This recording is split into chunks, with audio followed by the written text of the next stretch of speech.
Hello and welcome. This is Grant Hughes of Grant Hughes Investigates on YouTube. This channel evaluates all aspects of true crime. As you are aware, videos and live streams in this genre often discuss elements of crime that may be disturbing to some viewers. If necessary, take the precautions needed to avoid these feelings. Factual information related to cases is the key to fostering rational true crime discussions. Fortunately, you will find that here. Please hit the like button only once, share the video, and subscribe if you like my content. Thank you very much for watching.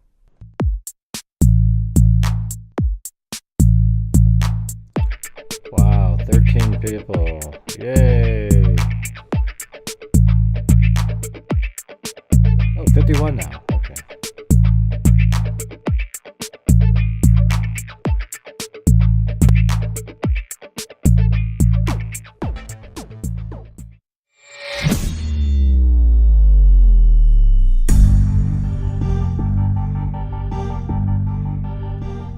I'm like so high up in the screen. I don't know if it's zoomed in or what's going on. It's wild. Zoomed out, I think.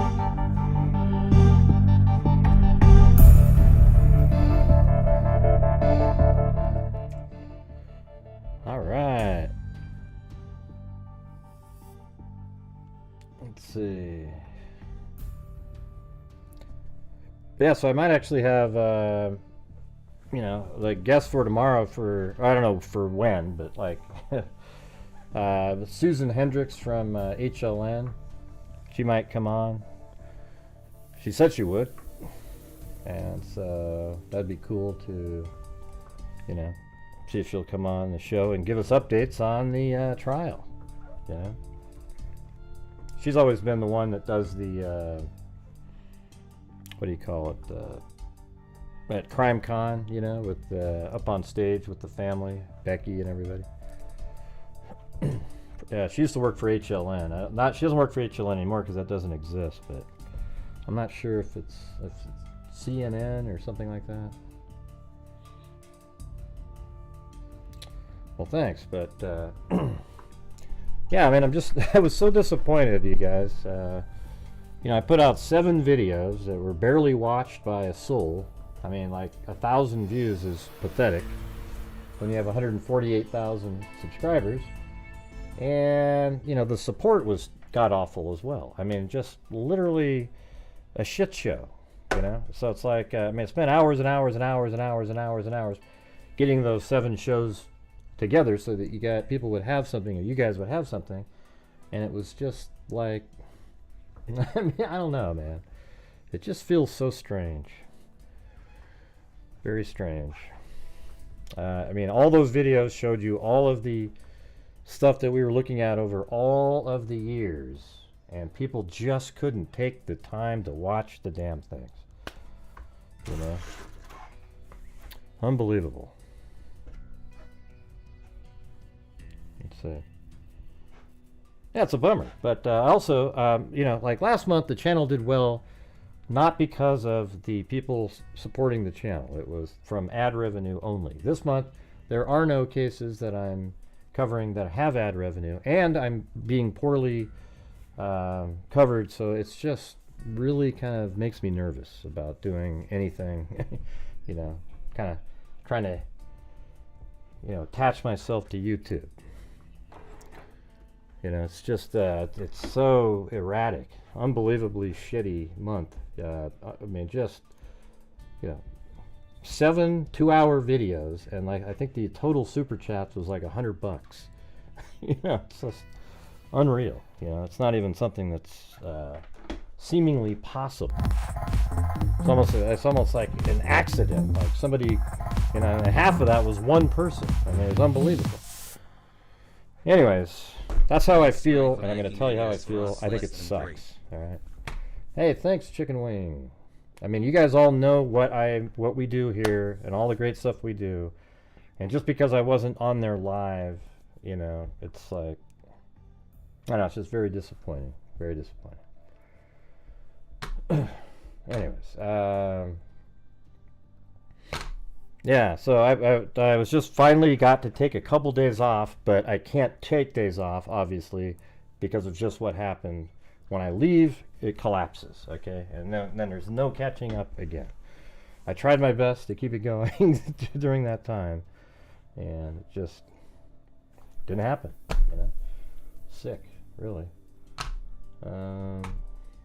Yeah, so finally got to go do something and go relax somewhere at the coast.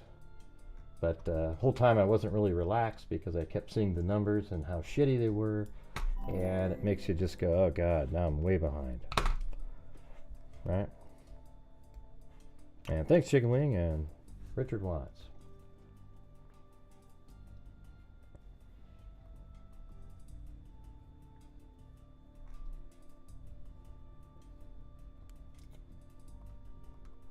Let's see.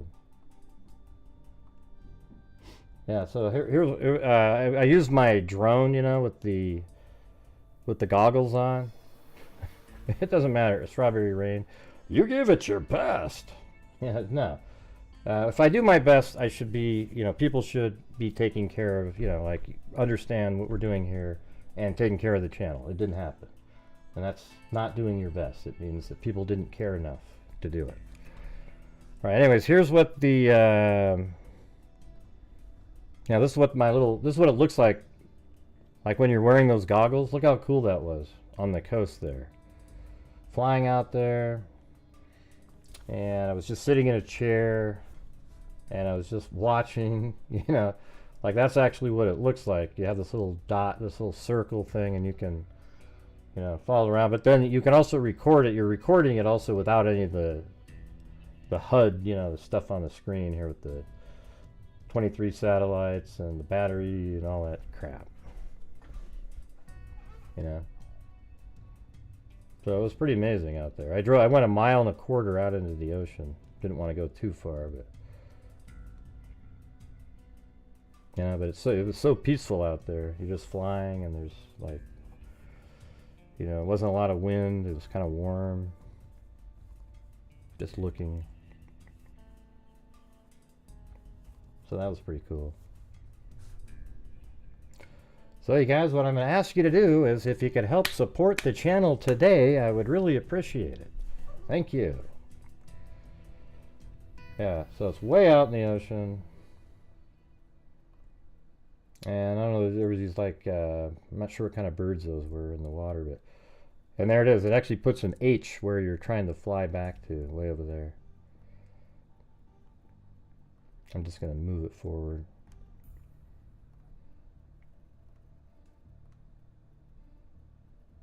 Yeah, these little stumps that are in the water are really old. And we actually we all stayed in that one house on the end there.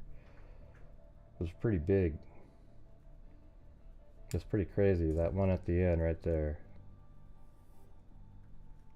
So, anyways, it was fun. I have like a longer one to play at the end. It's like a 24-minute with some music in the background.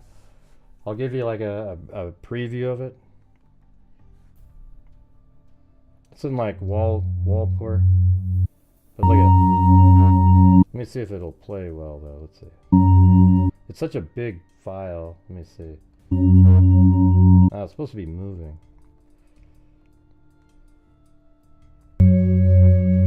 Like, see that? Look at that. I actually could follow the birds, but I don't know. I'm not sure why that's not playing. We'll have to check it out at the end. Oh, I know why. Because it's 8 gigabytes. Wait, is that more than that? 8? Yeah, 8 gigabytes. Huge. Let me just see what happens. Just wanting to play. I guess if I uploaded it to YouTube, it would work, but yeah. I mean, I go way out into the ocean. Look at all these amazing shots. Maybe at the end I'll try to play it through just using Adobe Premiere or something. Yeah, and then the guys with us in the group caught 27 Dungeness crab. I mean, it was just crazy, you know, like. Thank you, Kathy Fredenmaker and Monica Reeves. Yeah, I'm not sure why it's so big. Let me just open up the file again and try to... Maybe I'll save it out as something smaller. That's like way too big.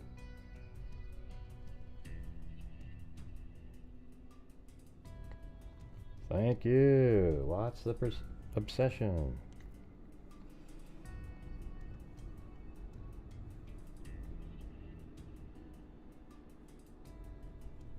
Yeah, and then before I left, this old, like a friend of mine that used to be a moderator here, and she lives in this area where that freezer was found with this body, like a head and like hands and so forth inside of it, in a freezer, like a storage freezer. So, and then when I was gone, the person was identified, and then also, it was found back in January, but they identified the person like on the 9th or 10th. I can't remember the exact date. But her body was found in January.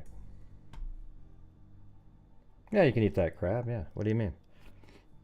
Why would I tell you they caught 27 of them if you couldn't eat it?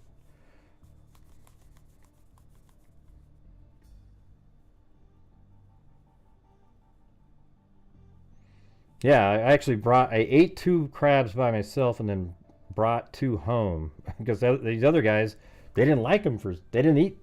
Dungeness crab is probably the best crab that there is for taste. No, you can't get it.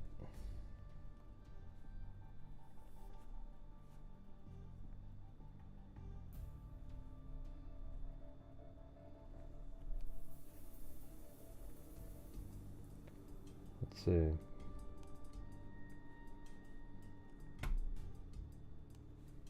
So we'll go over the articles I have on that, and then we can talk about the Delphi case and like what, things people are claiming to be issues, etc.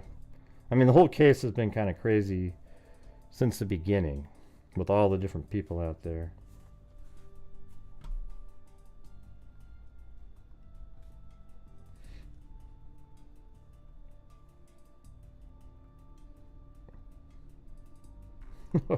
Well, thank you, Karen. Let's see. And then also, let's see. Never done one for, Princess Gracie. And then, feel better, Gray, she said. I don't know, man. It's really disappointing how, just things they go sometimes. It's weird. It's weird when you have 148,000 subscribers and a lot of them are new. Like 48 of them are like in the last year or so. And you put out a video and people just can't take the time to take a look at it. It's got to have some flashy thumbnail, some bullshit title to drag you in. And I don't know. Maybe I'm going to have to start making crazy thumbnails like everybody else does. Hey, thanks, Kim DiMaggio. So let me export this as a smaller file.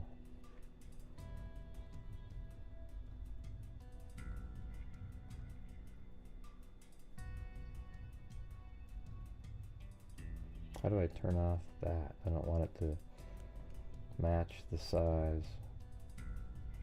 Oh. Well, I want that. I don't want it to automatically match the source.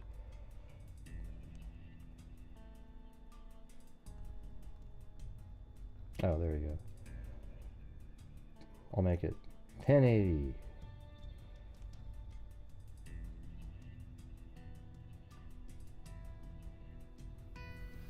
Alright, let's see if that does better.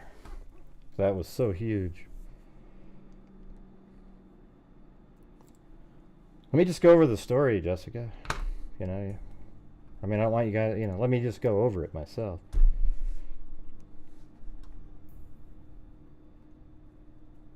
And no, it wasn't. All right, so here we go. We're going to go back in time.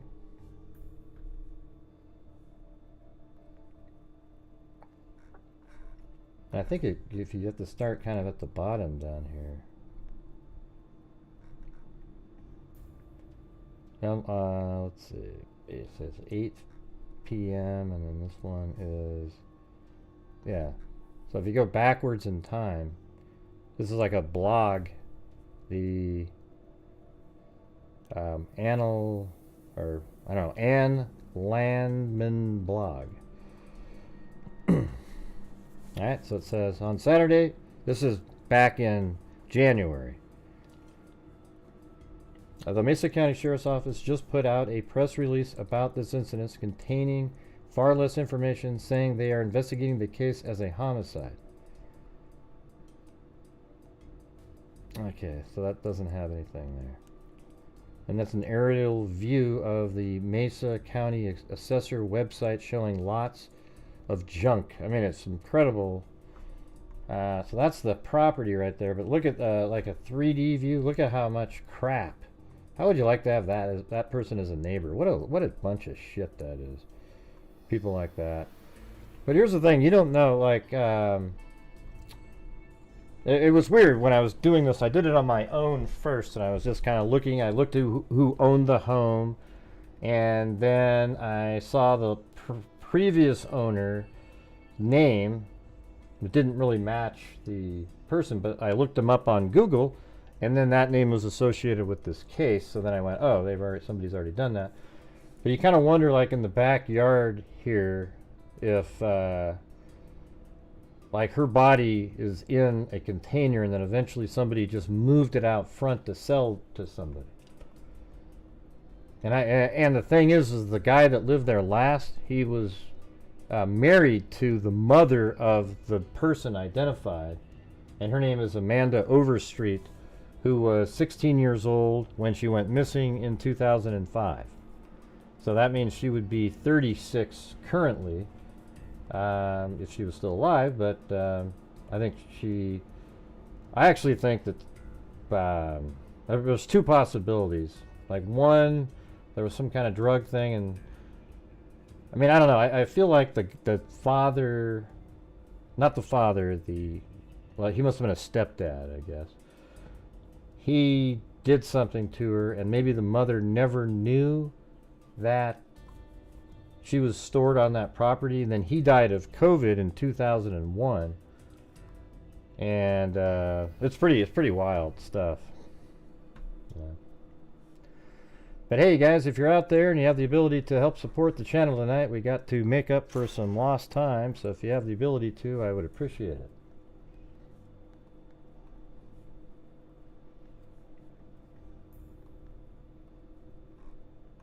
Already kind of stopped again. On Saturday, law enforcement returned to the house and went through it with black lights, which neighbors say could be seen through the windows. Apparently looking... Wait, I think my audio's kind of low. Let me fix it. Oh wait, that's why. Right there. Hey, it's all better now. Testing. It says there has been lots of buzz around this incident on social media, but for unknown reasons, nothing has been reported about it in the local mainstream news outlets so far. And then this lady here apparently is walking around with the head in a box. Photo of a woman taking a box. Right, maybe it's a different one. Well, it kind of looks similar, but photo of a woman taking a box from Pinyon Avenue residence that was said to contain the severed head. Right there.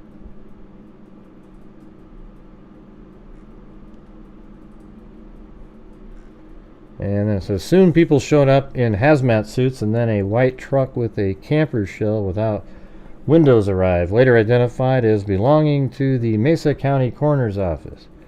The neighbors decided that the coroner's presence at the scene confirmed that human remains were in fact found at the house. People wearing coroner jackets then started removing items from the home last Friday, January 12th. The following photos were taken by a neighbor.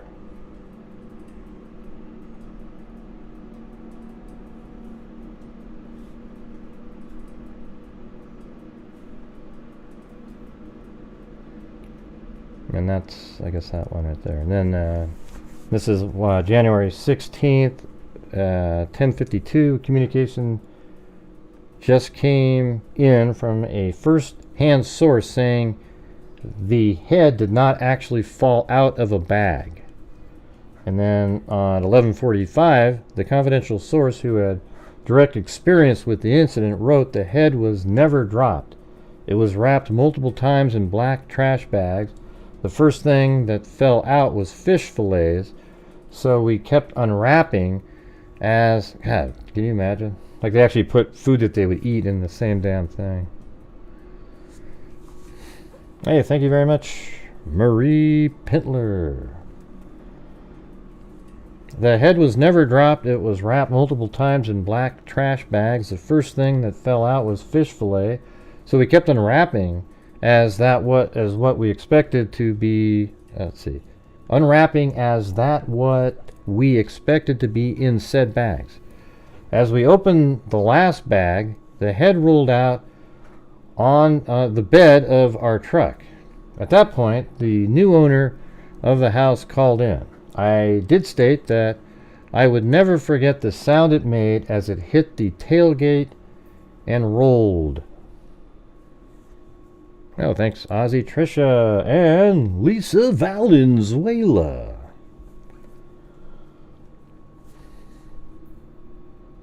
Now then, let's see, does it go? So we go up this direction. The Mesa County Sheriff, this is on the 18th.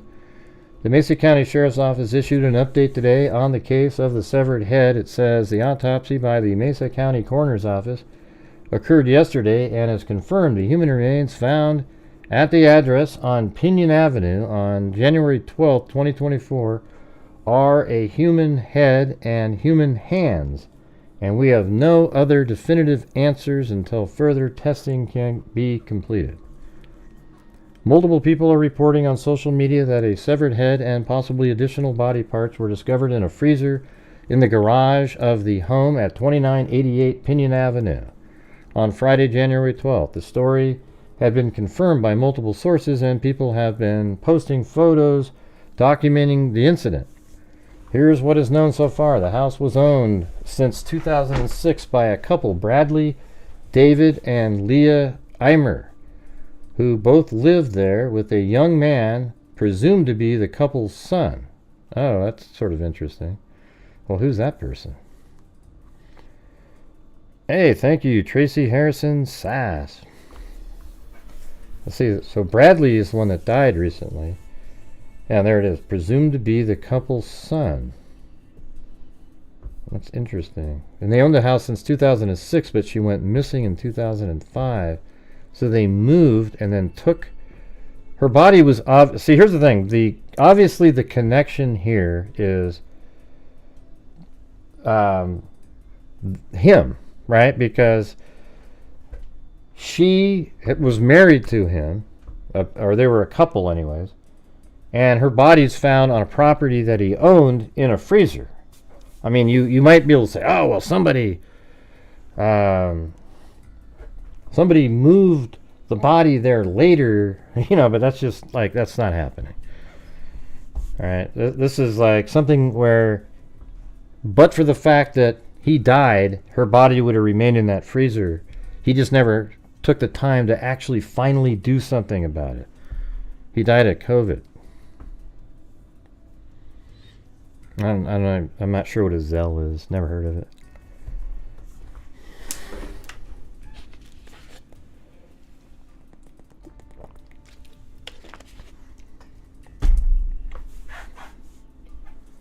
Thank you, Tracy Harrison. Chicken wings, 7 months. Huh, well, that's sort of interesting. They lived there with a younger man presumed to be the couple's son. The husband, Bradley David Eimer, died at St. Mary's Hospital on July 7th, 2021 of cardiac arrest, tension, pneumothorax, respiratory distress syndrome, and COVID-19. According to his death certificate, neighbors report that Leah Eimer and the younger man she lived with at the house after Bradley Eimer's death had gotten a U-Haul and moved out the week before this incident. Neighbors say the occupant had long been hoarders and the house had recently been sold to a flipper. Oh, interesting. So they sold the house, but see, that's why it doesn't, you know what it seems like? I bet the mother always believed her daughter just ran away and she doesn't know where she is. But the guy that died of COVID, maybe there's a possibility he did something, or that other person. But I don't think so, because they knew. Here's the thing: is the mother and this person, the young guy that they're talking about, they would know after they left in a U-Haul truck that her body would be found inside that freezer, if they knew it was in there. But if you have this whole huge yard that's like a hoarder yard and her body's placed in that, then you wouldn't know that there was somebody in there. But maybe Bradley David knew that there was something in there. What do you guys think about that?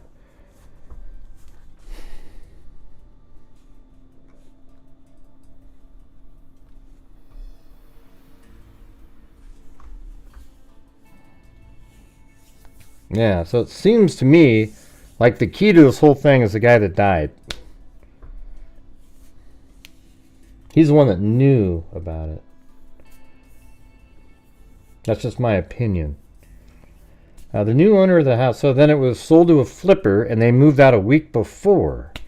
The new owner of the house reportedly put ads on Facebook and Craigslist inviting people, and this is back in, they were living there all the way up until January of 2024.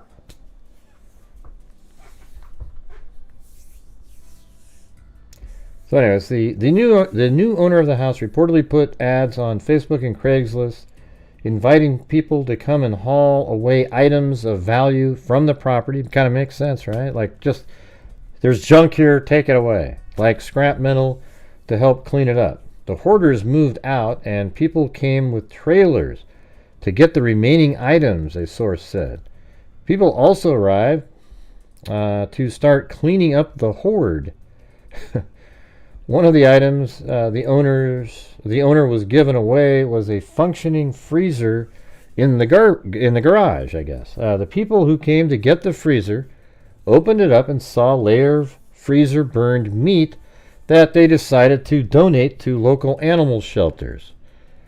They removed the meat, then reached in and pulled out a black plastic bag, which then broke, and a head fell out onto the concrete floor. Jeez. The person who pulled the black bag out of the freezer reportedly said, "I'll never forget what that sounded like, and the face on that head." He reportedly took a photo of the head. There were also black bags in the freezer under that one, and then law enforcement was called to the scene. Max Chicken Wing and Michelle H.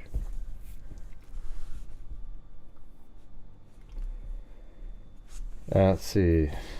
So that was that, and then it goes up this direction, and then I guess this is the next one is October 11th, so almost 9 months later. The head and hands found last January in a freezer in the garage of a home in Grand Junction has been identified as those of teenage daughter of the previous owner of the home. She was identified as Amanda Overstreet, so I would imagine that would be the mother's. She had a daughter with somebody else, and was estimated to have been 16 years old at the time of her disappearance. What do you mean by estimated? Her disappearance was never reported. She was last seen in 2005. The death is being investigated as a homicide. Yeah, so like, who saw her last in 2005? So it sounds to me like she was killed, put into a freezer, or her head and hands. How much you want to bet that well, I don't know. I don't know. That there's a body that was found that's headless, that was found back then, and they didn't identify it. And they've already got it. And the heads and hands were removed so that it wouldn't be identified, because they thought that that would lead right to... But then why do you keep them in your freezer? I mean, Jesus. Crazy. It's insane.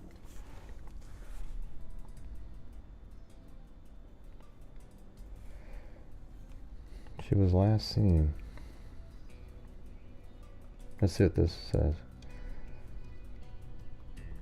On January 12, 2024, the Mesa County Sheriff's Office responded to a call regarding a suspicious incident in the 2900 block of Pinyon Avenue. Upon arrival, deputies found the head and hands of a human had been discovered.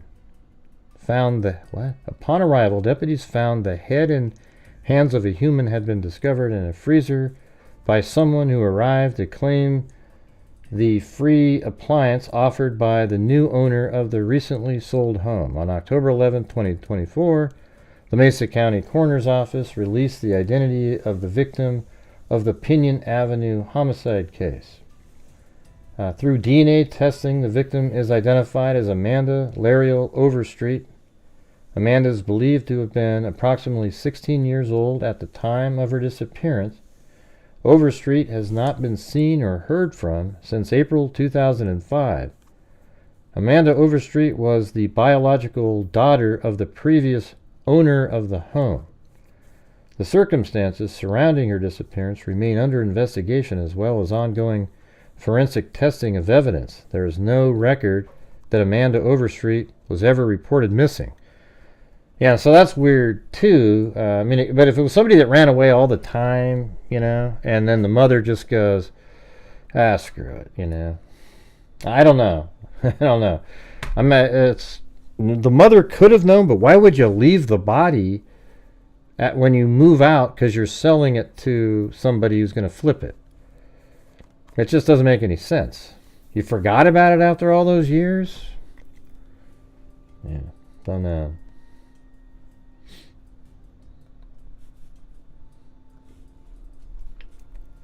Alright, and then, slow Joe up there.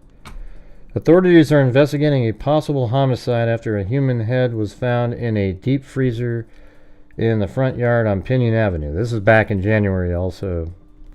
Mesa County Sheriff deputies responded to reports of a suspicious incident on Pinyon Road at 2:30 p.m. Friday. New homeowners were cleaning out various leftovers, belongings, and recently sold house and discovered a bag with possible human remains inside. Hey, thanks, Ozzy, Trisha, and Allie Cake. Authorities have confirmed it was a human head. This is an active investigation. So this is back then. I just try to find some of the ones. The places that I saw looked like it was an atomic bomb blew. The ones that come out early are the ones that give you addresses and things like that. If you wait, the later ones, they assume you know that kind of stuff. Authorities are investigating mysterious homicide after a human head and hands were found in a freezer at a recently sold Colorado home. Hey, thanks, Michelle, for the PayPal there. The discovery was made on January 12th at a residence in Grand Junction, according to the Mesa County Sheriff's Office.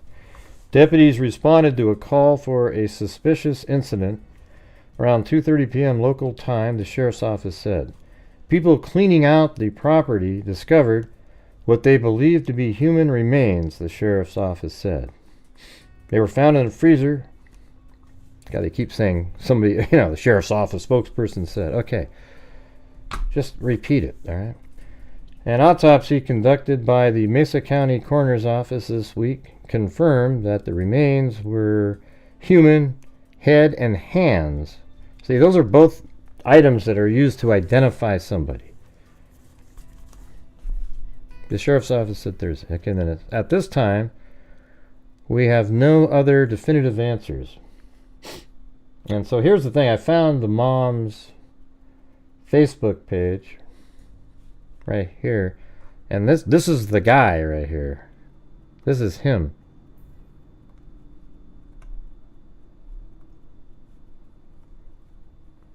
This is the guy that died from COVID. It's weird. Now there's not, it's sort of been shut down a little bit, looks like. Because earlier, I don't know, maybe I could see more stuff on it. It's kind of interesting. Yeah. Well, actually, is that his?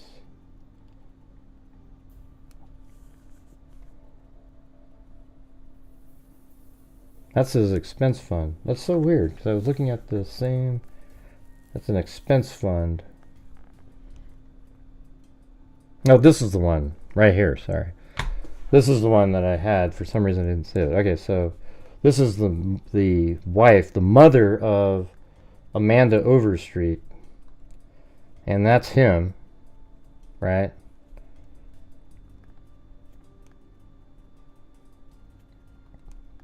And you can see some of these people over here saying, "I'm very sorry to hear about the passing of my dear cousin." They're talking about this guy. Bradley, we spent many hours together as children. And then this link here goes to there, the Bradley Eimer Burial and Medical Expense Fund. So, I don't know for certain, but you have to, I mean, you got to be suspicious of him and the mother, but, you know, what makes the mother and whoever that younger person is less suspicious is the fact that they left they left the house and didn't bother to take evidence that would have led to finding the head and hands of somebody that they killed, right? But they likely didn't kill them, and maybe had no idea that they were even there. What do you guys think? I think it's more likely that this guy here had something to do with it. And I'm saying that because it's obvious that the home that her own mother, Amanda's mother, lived in for years, like 20 years, had her head and her hands in a freezer that was found when the house was sold just after the mother and some younger person moved out of the house a couple years after this guy died. So this guy right here is much more likely to, and by the way, I have him right here. He was 61 years old when he died.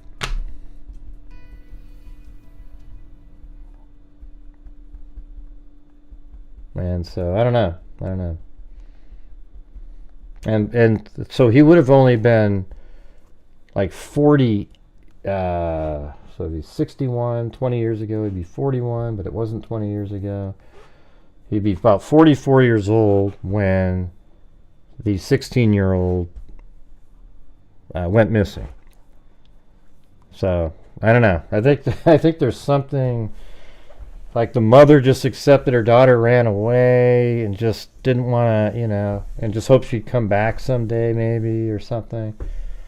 I don't know who the younger person is. Is that the brother of Amanda Overstreet? That's just my theory right there. Okay. All right, guys. Right now we are at 33% of just a minimum low normal nightly goal that we have. Okay? We're not even just at 33%.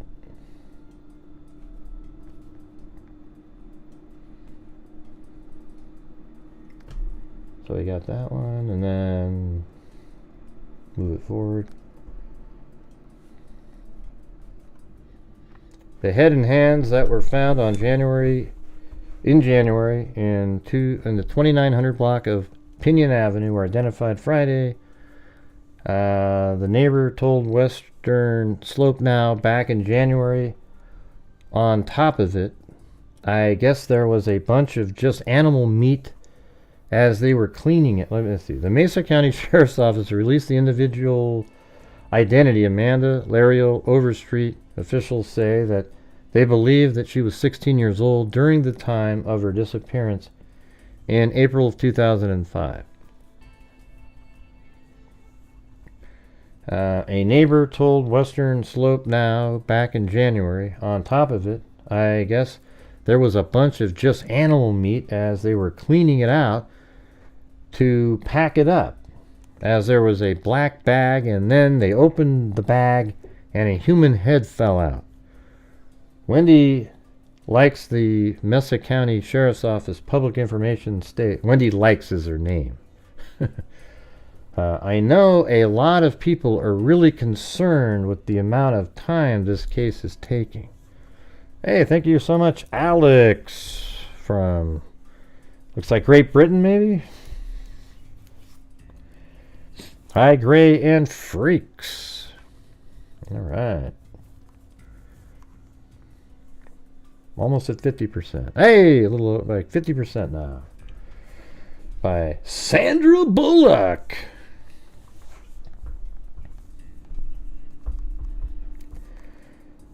All right.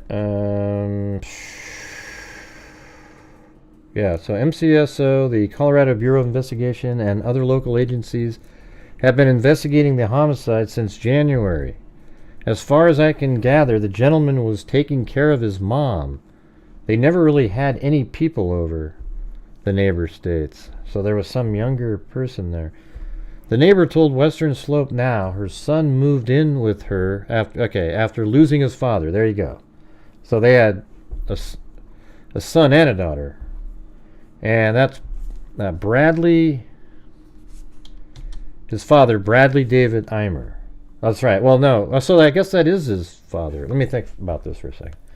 The neighbor told Western Slope Now her son moved in with, after losing his, I think it's his stepfather though, right? Because these children have different last names. So they're saying that the mother's son moved in after Bradley, the guy that we just saw holding the catfish, died.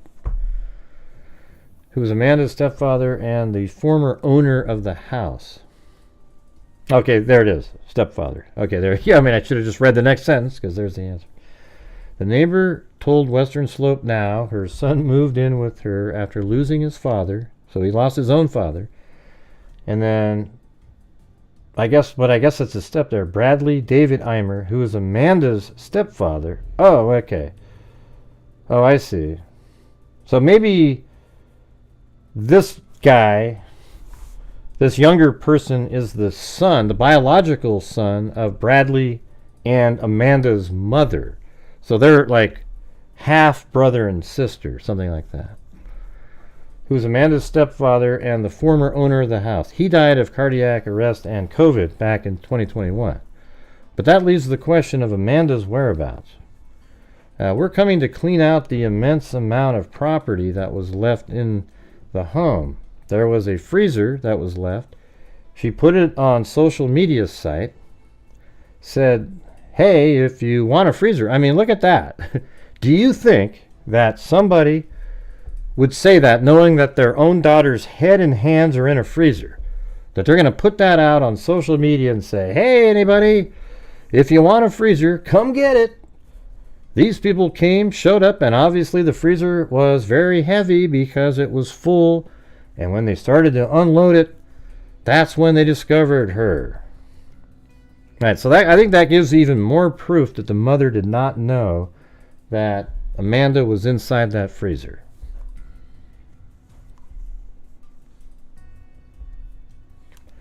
And it says the circumstances surrounding her disappearance remain under investigation, as well as ongoing forensic testing of the evidence. It's incredibly... Okay, so, I mean, you guys get how this is working now? So,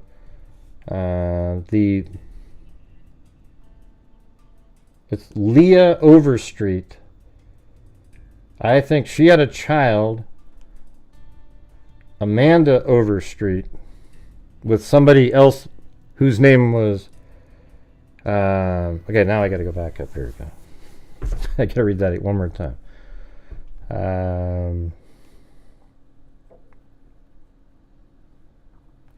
The neighbor told Western Slope Now that her son moved in with her after losing his father. Okay, yeah, so his father is Bradley David Eimer, who is Amanda's stepfather. And so that means that Leah, the mother of Amanda, was married to somebody else with the last name of Overstreet at some point. And that's the daughter that's missing.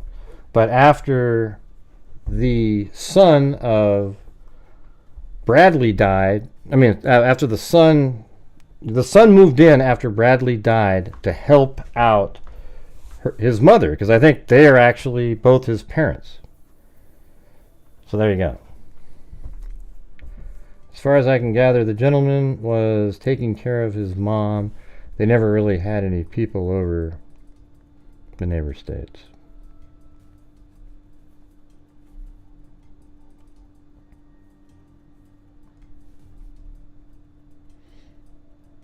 Here, I'm going to look at this. I actually have her been verified. I'm going to go look at her relatives here. Got Bradley Eimer, and then James Overstreet. I wonder if that's the ex-husband, maybe. Although he's pretty old for that. And then there's David Eimer passed away. Diane Eimer passed away. Then there's a David B. Eimer. That might be... Nah, that can't be the son. Then Elsie Eimer. That person's 20. So that might be one of her daughter. Or a daughter. And then... Yeah. They didn't really she got a million relatives in here. Anyways, that's irrelevant. What's relevant in the case is that her mother lived there for 20 years with Bradley, and her body, her head and hands were found in a freezer on the property because it's a hoarding house. So that likely means that Bradley or her mother are responsible. Somebody that living on that property, and that younger person didn't move in until Bradley died. So now we know that it was just Bradley and the mother, Leah. Okay, everybody? The mother, Leah, and Bradley lived there together for 20 years. And likely Amanda lived there because she was 16. So somebody in that house likely killed her because she was found on the property inside of a freezer. Okay, now the mother, though, doesn't seem like she would have known because she literally put that same freezer up for sale knowing that somebody was going to look inside of the damn thing. And nobody's that stupid. I mean, there's a lot of stupid people out there, but nobody's that stupid. So to me, it seems like that Bradley, if you were going to just look at this, is the most likely person. I'm not saying he is, but he's the most likely person to have placed her into that freezer. He is not alive right now. And had he still been alive, that freezer wouldn't have been for sale. So that's my opinion on it currently. Not that it matters, but I know you always do, Zozo. You always think. I just explained why she wouldn't have known. It was pretty obvious. It's always contradictory. All right, so here we go. Let me put this one in right here. The victim is a homicide on Pinyon Avenue, which a human head and hands were found in a recently sold property. Has been identified as Amanda Overstreet, according to the Mesa County Sheriff's Office. Amanda is believed to have been approximately 16 years old at the time of her disappearance. A Sheriff's Office press release stated, Overstreet has not been seen or heard from since April 2005. According to the release, Overstreet was the biological daughter of the home's previous owner, the mother, who's also an owner. There was two owners. There's no record she was ever reported missing. Overstreet remains were found in January by people cleaning out a recently sold property. An autopsy was conducted, and DNA testing was done to identify the remains. Mesa County Coroner Dean Havlick said in July his office had a good idea who the remains belonged to, but was waiting for DNA testing. Unfortunately, we don't have every case wrapped up in 45 minutes like crime TV shows. I'm not sure if this is the actual, like, that's the freezer there in the picture. I mean, look how sick this, like, there's meat in this one. I think it's this. If it was, it'll be this one, maybe. Yeah, but what mom would actually go, hey, everybody, you want to buy my freezer? Because there's a head in it. I want you to find it. The sheriff's office wanted to make sure they took their time to ask the right questions during the investigation. Like said. I don't like that the person's name is Like. Like said, the sheriff's office wanted to announce the victim's ID once it was confirmed because of the public interest in the case. It makes it more interesting, though, you guys, if the mother, it's just like the, what the hell's his name? Stephen Stern's case, you know, where everybody wants the mother to be involved because he's already been arrested. So wouldn't it make it more interesting, though, to have the mother, because now the actual guy is not alive anymore, you know? You know, I'm not saying it's not possible the mom doesn't know, but I just, you know, don't see it. I don't see how anybody would do that, leave and then, like, leave the head and try to get somebody to move the, you know, the freezer with a head in it of your own daughter with the hands also.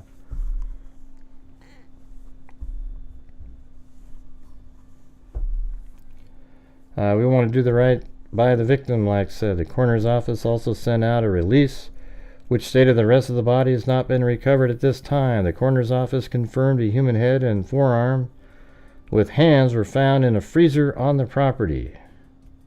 So it has, like, at the elbow to the hands. See that? Right, it's probably, who cares? It probably just means that she thought she didn't like that child and she ran away a lot or something. That just doesn't mean a damn thing. It doesn't mean a damn thing. I know that you want it to, but the circumstances surrounding her disappearance remain under investigation as well as ongoing forensic testing of evidence. Alright, okay. Then let's see, down here, go to People magazine. Remains found at recently sold Colorado home identified as teen girl who hadn't been seen since 2005. Human remains discovered at a recently sold home in Colorado have been identified as a 16-year-old girl who had been missing since 2005. Through DNA testing, the victim was identified. The circumstances surrounding her disappearance remain under investigation, as well as ongoing forensic testing of evidence. There is no record that Amanda Overstreet was ever reported missing. Yeah, I mean, so there you might have a thing where you go, wow, why wouldn't you report her missing? But, like, if you had a child that was always running away, and you just had a horrible relationship, there might be a point where the mother just went, forget it. She'll show up someday. And then eventually, you know, maybe had concerns over it, but didn't do anything. That's actually common, sadly, where somebody's never reported missing.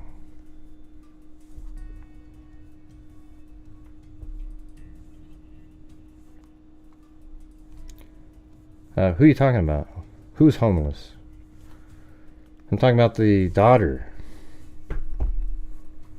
Back in January, neighbor Tam Trosser told local NBC affiliate Kusa that the previous resident at the home moved out the morning of January 12th, and the new owners arrived later that same day to clean up the place. It turns out that the new owners of the house posted online that they were looking to sell a bunch of garbage that was left behind, scrap metal and things that people could repurpose. No, I mean, if the mother didn't do the ad where, because up above, in one of the other articles it said she tried to sell the freezer, you know, in different items, but maybe they were talking about the new owner, and that would mean that, you know, it would make it, like if she's selling a freezer that has her own daughter's head and hands in it knowingly, then she's an absolute moron, okay? Yeah. Well, I didn't say that she was homeless. Anyways, I'm going to move on. I got to just get into, you know, let's see, maybe this one has something. Body parts in freezer left a Colorado home spark homicide investigation. Body parts found in a freezer that was left behind at a Colorado home that was sold are of a 16-year-old girl who went missing in 2005. So, I mean, who's telling law enforcement that she went missing in 2005? The death of Amanda Overstreet, the biological daughter of the home's previous owner, is being investigated as a homicide. According to the sheriff's office, the discovery of Overstreet remains was made in January after the new owner of the house near Grand Junction gave away a freezer. Okay, so the new owner gave it away. That one article made it sound like the mother put an ad, but maybe it's the new owner's a woman, and they said she. And so, you know, I mean, I don't know. Wouldn't they have taken her head and arms, though, with them? I mean, Jesus. All right, guys, we got all slowed down yet again in here. So we're currently still hanging around at the 55% mark. Had a horrendous 7 videos that I just put out that almost nobody watched at all. And I'm trying to make up for the maybe if you guys could help support the channel tonight. I mean, it was just, yeah, well, thanks, Ryan. Yeah. If you go back and if anybody took the time to watch those 7 videos, you'd see the evolution and how it's kind of remained pretty much the same until that there was like a little point in time where we had, you know, Keegan Kline and then all of them from like the 19th. Let's see.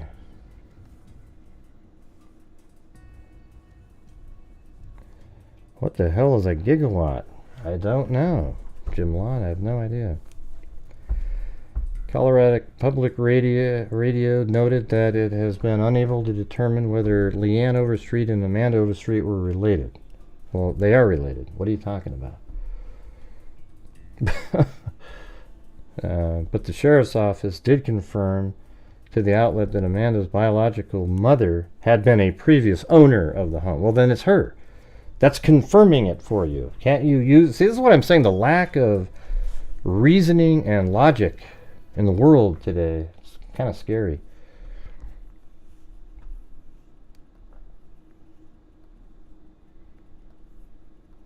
Like, how do you not know that? Okay, well, there's a girl named Amanda Overstreet, and there's a lady that owned the house at one point named Leanna Overstreet, but we don't know if they're related.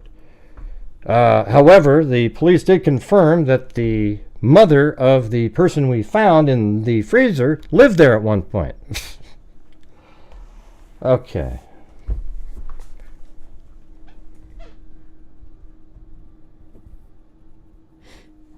And there's jury selection tomorrow.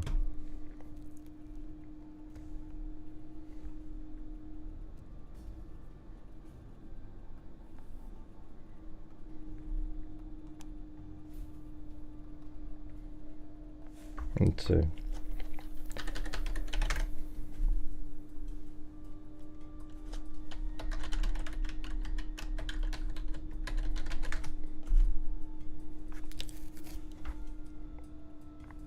I don't see a group called that.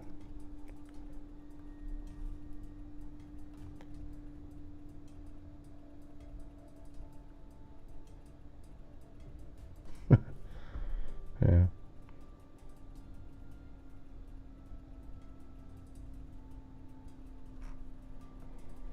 Let's see.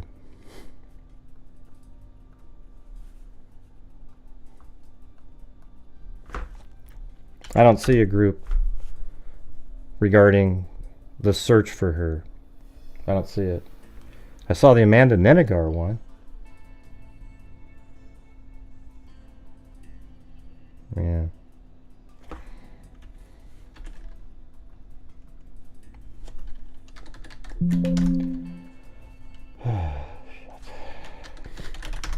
But come on, you guys, let's see if we can get the support up tonight. We gotta get something going. We're so far behind this month, it's almost disturbing.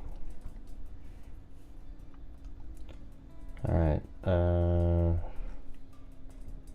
Well, you gotta join it.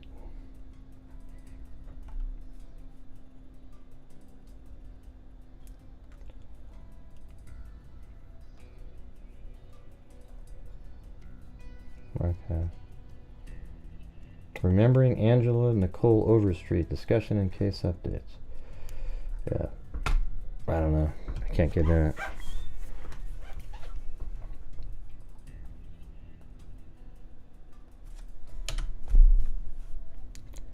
I don't know. See, I was saying earlier, if you're watching the show, that maybe the rest of her was found at a certain point, and they just didn't know. They didn't know who it was, right? They didn't know who it was.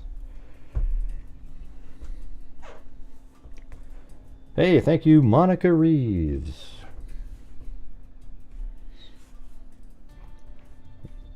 All right. Well, anyways, that's going to do it for that. We'll just keep, if there's updates and so forth, we'll do that. But my opinion is that it's less likely that the mother knew than it is that the Bradley Overstreet knew. However, it's possible she knew. That's it. It just seems really to be almost ludicrous, though, to not take you're selling the home, and you're not going to take the head and arms so that somebody doesn't find it as soon as they sell the home. I mean, it's just dumb, But there's a lot of dumb people out there, or maybe her son didn't know about it, and she's too old and couldn't figure out, couldn't do it on her own, and didn't want her son to do it, I guess. That's about it.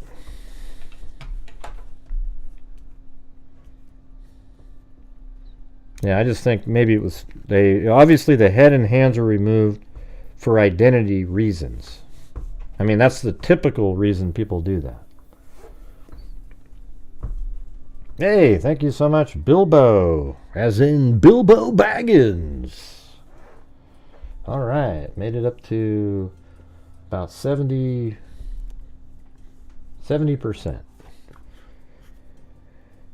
All right, so now we're going to let's talk about the Delphi case and the pitfalls and what are the things that you're concerned about, etc., in the trial coming up.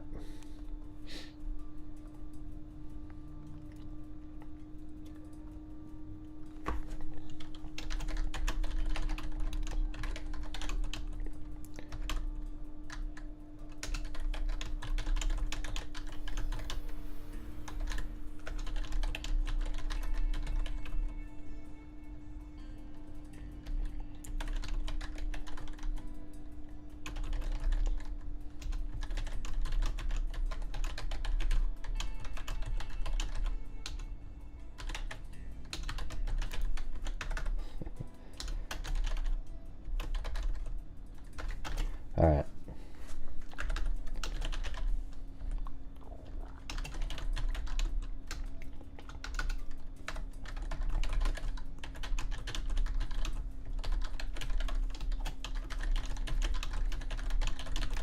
I gotta figure out what time to call her up on the phone. Hey, thanks, Sandy Shirley. All right. All right, so we're going to talk about the Delphi case right now. If you guys watch the videos that I made, I mean, sadly, almost nobody watched them. Yeah. Really bizarre. But anyways, over the years, I made dozens and dozens of videos. I did more live streams on it, but dozens of videos, and I put them all out on videos this last 3 days. There was 2 videos the first day, 3 the second day, and 2 the next day. I'm not worried about it at all. Those are just idiots, Cindy. Yeah. And by the way, where the hell did you go? I even texted you, hey, Cindy, are you okay? And you don't respond. It's pretty rude, really. So anyways, we've got the...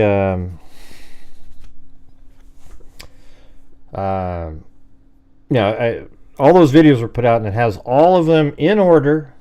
Every bit of them were in order. And they talked about the... from start to finish. And it showed you, like, we've been on the same general factual information, and if you watch it all together, you'd see that when the probable cause came out, and even more information came out later, it wasn't that crazy to us at all. We were just, hey, look at that. It's exactly what we were saying. I've known since the beginning, because I actually communicated. So one of the family members were all brought in the Delphi case to look and listen to the video to try to figure out what the girls were saying.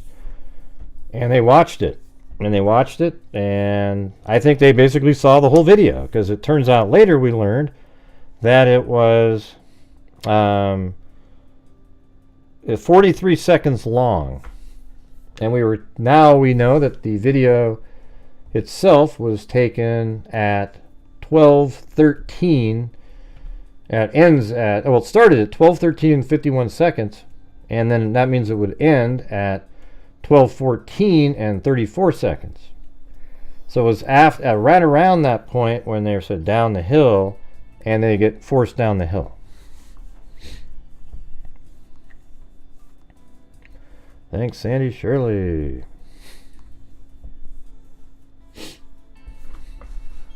So things like that, like specific exact time we didn't have. This photograph right here, this 207 one that we've always had, they were never able to confirm the actual time of that. But I think this one was 205, the full length of the bridge, something like that, or 204 maybe. And 207 is what it showed up on the Snapchat that somebody had. So we basically had all of this, And so when Abby's coming, she's behind Libby on the bridge, and she says, he's right behind me, isn't he? Mm-hmm, yeah. And then he catches up, and they're trying to figure out where to go while he's still kind of almost getting up on them. And then he says, hey, hey guys, or hey. Or it's just guys. I always thought he said, hey guys, like, hey guys. Like, hey guys, just like that. Or hey guys, but it's just really quick. That's what I always thought. But even if it's not guys, hey guy, whatever, it's all the same. He's just greeting them. And then Libby says, like, hey back. Then he walks by, and then, there might be some more words we don't know in there. And then he says, there's a click sound that I told everybody about this years ago, and it's in the documents now, that they believe that was him cycling a bullet, and then it's down the hill. And then he uses the gun. I think it's so strange. How does a guy like Richard Allen, how does a guy like him, how does he get people to go across the creek? Nobody could do that, man. There's no way. Well, a gun does, okay? A gun does that. It's weird how a gun can make people do things. And then, so he takes a gun out, and he has the gun on him, forces them down the hill. They go across, they make it across the creek. Yeah, the water's a little bit higher and so forth, but definitely doable. They made it across the creek. And I think they actually came down here and then were made to walk this direction. That's my opinion. And they were made to walk over here, and here's the crime scene. And now we know that Abby was found dressed, and I think they said that underneath her was Libby's cell phone, and it could have just come out of the jeans, because Libby was wearing jeans, and those jeans were put on to Abby, and Libby's sweatshirt was put on to Abby. Underneath the sweatshirt, Abby still had on the maroon shirt that you see under the tan jacket in the photograph of her. And, you know, she's on the ground on her back, and her hands are up, sort of like when somebody's cold and they wrap their hands up in their sleeves a little bit, and you kind of have your hands under your chin. That's how her hands were. And, you know, Libby was nude, and she was dead, and then there were branches laying on top of them, and then other branches. And they say, oh, it's Odinism. Well, it's, you know, it's just branches put on somebody. I think he got interrupted in the middle of covering with leaves. Ah, jeez. Go back and read the notes, Cindy.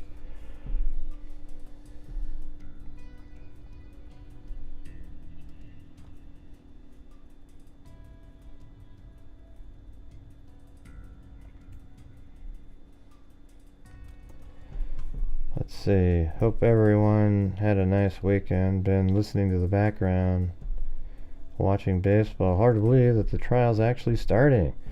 Yeah, and then just now they're trying to get the. I mean, there's just so much to the case that we learned over the year. Apparently, there was a guy on a bike that rode by, and the person drove by and then came back in an appropriate amount of time, so couldn't have been involved. We don't know about that. We also don't know if they actually see Richard Allen's vehicle leaving this way again. It's definitely possible. They just never mentioned that. And the defense isn't going to mention it. So what's interesting is the prosecution only needs to give enough in a probable cause document that would make, 51%, right? For me, the probable cause in this case is like literal proof. I mean, it's absolutely boxes in Richard Allen. There's people out there that just don't get it, and they make videos and they do live streams just totally for Richard Allen, like he's just the most innocent guy you've ever seen. He's incredible. He's just, why would a guy like that? I mean, he's never done anything in his life, and why would he do it? It's just so naive sounding. I mean, the guy confessed over 60 freaking times. He is the bridge guy. He literally said he was. Now, he drives, let me put it, I always like to have it on the April 2017. This is 2 months after the murders, this video. And believe it or not, me and I think it was Cairo back in the day, he and I purchased one satellite image that was available on this very day, on February 13, 2017. And it just happened to be at a time, it didn't work because it was like at either noon or 5. I can't remember what time it was, but it's so crazy to think that that photograph was taken, and I think they were still live at one point. I think it was noon, actually. And it was a satellite image.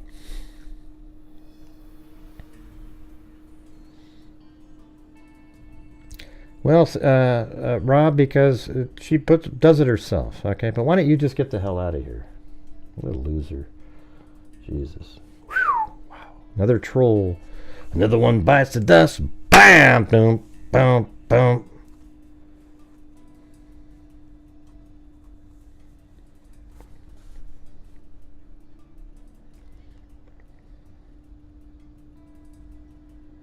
Mm-hmm. Awesome. Right, so you get the, Richard Allen. I'll just zip through this again for the people out here that don't know it. Richard Allen drives by right here at 1:27. And when you say, how do you know it's him, Gray? Well, because Richard Allen said he got there at 1:30, and a car matching his vehicle drives by here at 1:27. And then it parks here, probably 129-ish. Then he gets out and he walks this direction. But just before Richard Allen drives by right here, these three girls were right in this area, and they took a photograph of a bench. I mean, not of a bench, but at a bench right here. They took a photograph there, and it verifies that they were heading out this way. That's when they were leaving. And then they all said that they passed a guy that matched Richard Allen's description. And Richard Allen himself said he walked this way, and I think about 1:35, they encountered each other right in this area as the three girls. There was four girls, but one was really young. Probably didn't see her. Oh, Gray, maybe they were three different girls that never came forward. Okay, yeah, that's about as likely as... Anyways, so they pass each other right here, and Richard Allen admits to seeing those same girls. He tells Dan Doolin that he got there at 1:30, he went on the trails, and he passed three girls. Those three girls saw him. Their time is verified by the fact that they took a photograph at a bench here. Then Richard Allen moves this direction. He says he walked down the trail. Takes 11 minutes or so. He got over here at probably 135, well, 146-ish. Right over here. He's right there. And then he says he went there and he went to look at fish. Then Betsy Blair, after driving over this bridge here and seeing the three girls cross like this, she drives underneath it, comes around, and she parks her car right here, and she drove right by here at 1:46. That's about the exact time that Richard Allen got to the platform over here. She gets out of her car and starts walking, and she's hurrying because she's exercising. So she goes down, and she gets to the start of the bridge, which is right here, 50 feet away from where Richard Allen says he was standing on platform 1. Hey, thanks, Tina G. And then he's on platform 1. He's standing there, but Betsy Blair doesn't stand around and wait. She's 50 feet away. She doesn't get a great look at him at 50 feet away. Then she turns around and walks this direction. In the meantime, just 2 minutes after Betsy Blair had parked here, Abby and Libby were dropped off. But they're just kind of lollygagging around, as my mom would say. Yeah, walking like this, or they're slower. So they're kind of like just sort of lagging back, walking. And Betsy Blair walks back and passes Abby and Libby right in this area. Okay? And so the guy that she saw on the bridge is still here at that point. So that means Abby and Libby are continuing to walk, and then Betsy Blair walks this direction. I believe she went all the way over to the Freedom Bridge and came all the way back and did not see anybody, and then she leaves, right? But Abby and Libby come down. It's about 1:56 right here, right? Probably about 2 o'clock in this area. Then Richard Allen, I think he walked back this way a little bit to watch, to monitor, to see where Betsy Blair went. Then he turns around and keeps looking this direction. And then he sees the girls go out onto the bridge, and then he starts meandering a little closer. You can't see him in the picture of Abby, but he's moving a little bit closer. This is really similar to what I've always said in the case, but we had to change it knowing that he was actually on the platform in later years. So anyways, he starts following the girls, and they take the photograph there at 2:04, 2:07-ish here, and then they're probably just slowly walking. Then at some point they probably see him coming, so they try to move a little quicker, but Abby's really slow because she's scared of the heights. She hadn't been on the bridge before, and Libby hurries off the end of the bridge and is standing off the end of the bridge over here. And Abby's still on the bridge. Then Libby turns her phone on, and you see the bridge guy, Richard Allen, who's the same guy who said he was on the platform back there, wearing exactly the same clothing, saying he wore blue jeans, a black or dark blue Carhartt jacket with a hoodie and some sort of head covering. he comes this direction, and then you hear a click. I just explained all the stuff, and he has him go down the hill. And then they find a bullet at the crime scene over here that eventually, when a tip led back to Richard Allen, the bullet matched the ejection marks from his Sig Sauer P226. Okay, then, he's obviously arrested, etc., etc., etc., and he confesses over 60 times. How about that, Cindy? Does that work? Some of the clothes was found in the water to answer that question.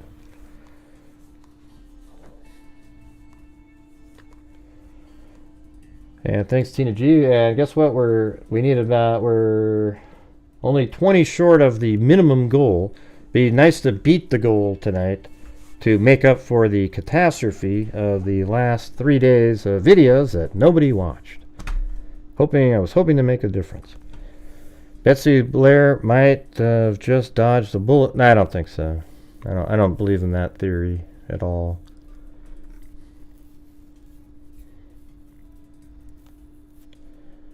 He wouldn't have followed her down the trail. That trail's really busy. He needed somebody to do what Abby and Libby did. I just don't believe in that. I think he was there looking for, if he's not connected to Keegan Kline somehow, I think he was there to, he was hunting for somebody. That was always my theory. And then Abby and Libby are the two that just fell into his trap. I'm not sure that, Betsy Blair was, he could have been, he was in a stupid place to be doing that. He's on platform 1. What is he hoping somebody's going to step past him and keep walking? Yeah. Well, he was only definitely hunting Mick Ramblon if he didn't have a clue somehow by some sort of message that's analog, somehow knowing that Abby and Libby were going to be there that day. And I just still have a hard time believing, when you say there's no connection to Keegan Kline, where you've got this guy that was communicating with Libby's phone, who's a catfishing account, a sexual predator, and somehow Richard Allen gets there first, and that's the only reason that the Anthony Schatz profile didn't get to meet her that day. I mean, that's just ridiculous. Yeah. But yeah, who knows? Wash ashore. I mean, I guess it's possible, I don't know how tall Betsy Blair is or anything.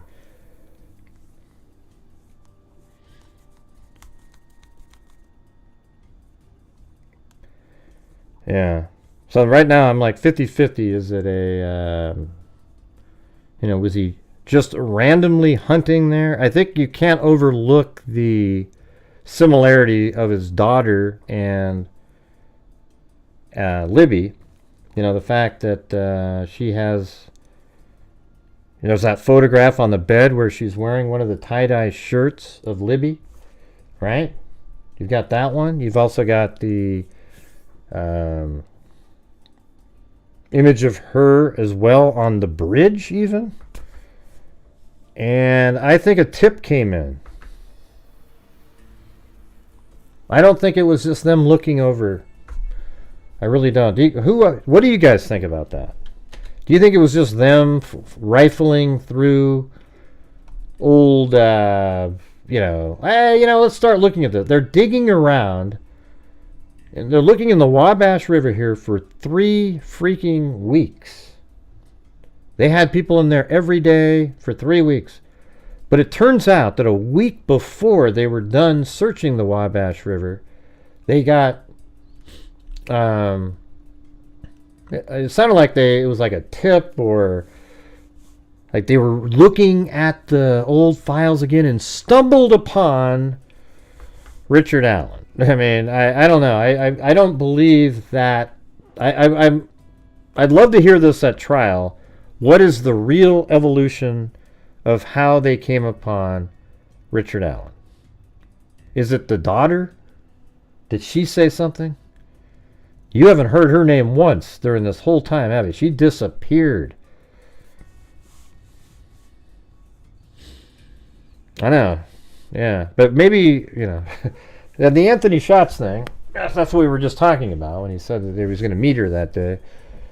I guess the one out is is law enforcement, were they just saying that? I don't think so, man. Because that's a thing that he'd know you're lying. That didn't happen. And once you do that, cops usually try to lie to somebody because they can, when it's something that they can't know about, but they make something else seem true. That's when lying is effective. If you ever lie to somebody that you're questioning, and they know that what you're saying is an absolute lie factually, they're just, all of a sudden they just know, okay, you're full of crap. But you might be able to say, hey, so-and-so gave you up already, man. Or they said something, they suggest, give them some sort of thing to make him nervous. Something he doesn't know if it's true or not, what they're saying. So why would they tell him, hey, the Anthony Schatz account wanted to meet him that day? And it could have been that they were fishing for, did somebody else use that account?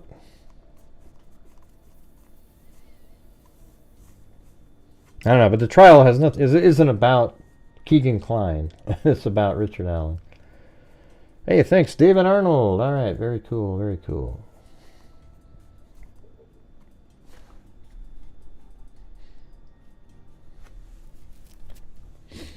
All right, so what are you guys nervous about now on this? I think they got a whole bunch of different things. Right. Yeah, that's what my line is always this. Let me ask you guys what you guys think of this. Keegan Kline and his Anthony Schatz profile were apparently supposed to meet the girls that day, but they only didn't get to meet the girls that day because there was another sicko that was a serial killer-like person who killed the girls before he got to meet them. So they were just having that bad of a day, everybody, that, my God, a catfishing account with an Anthony Schatz profile that Libby really liked a lot. And somehow that account just didn't get to meet them because some other random person killed them first. I mean, the day was already bad, but come on.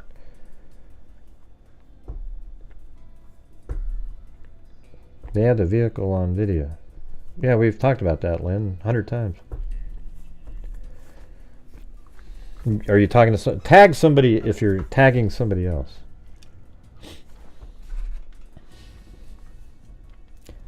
Dun, dun, dun, dun, dun, dun, dun, dun, dun.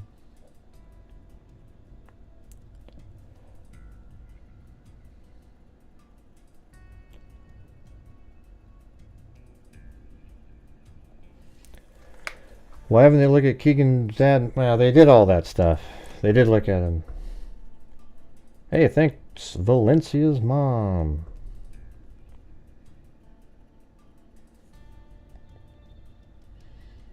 That's interesting. There's this new picture. This is how we will always remember you. I think this is what they look like right at the end, then, right?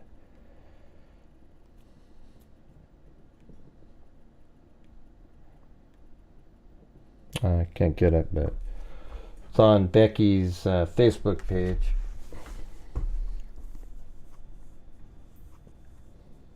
What was I humming? Ding ding ding ding ding ding ding ding. Dan's tip that he was on the bridge.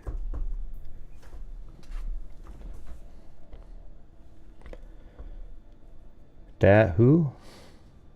Whose tip that he was on the bridge? See, there's a lot of information that people have out there that just isn't real, Like somebody was saying today, let me ask you this. I don't know, I can't verify what I'm saying, but somebody today said that the witness, the psychology witness at the hospital, somehow is AWOL somewhere. I mean, who's getting that information? What do you mean Dan Doolin? Dan Doolin's the conservation officer who took the original tip. Oh, shit. I'm trying to get to my messages.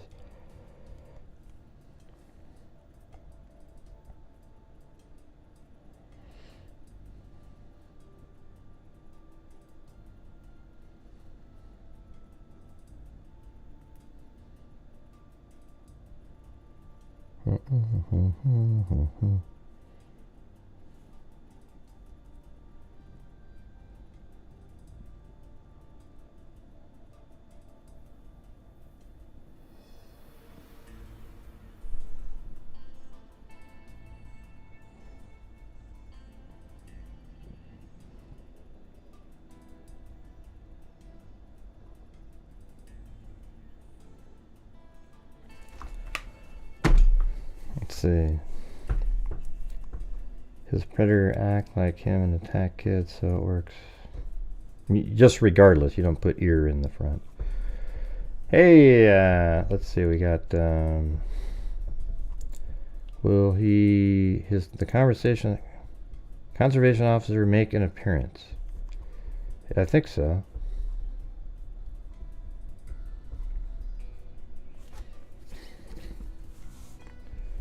Is it true that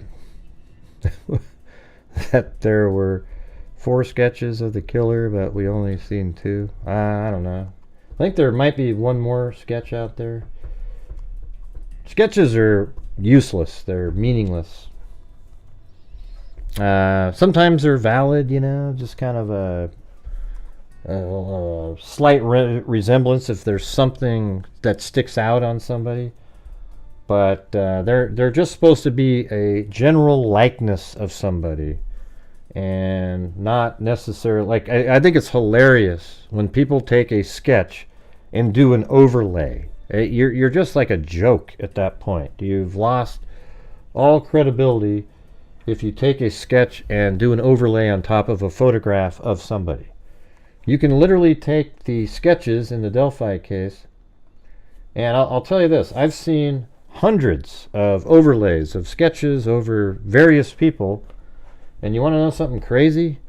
Every single one of them I was like, wow, that does look similar. However, when you take each person that they overlaid and put them next to each other, not one of them looked like each other at all. So what it shows you is that they're just really generic images that sort of fit on, you can put them next to a whole bunch of different people and it looks like them.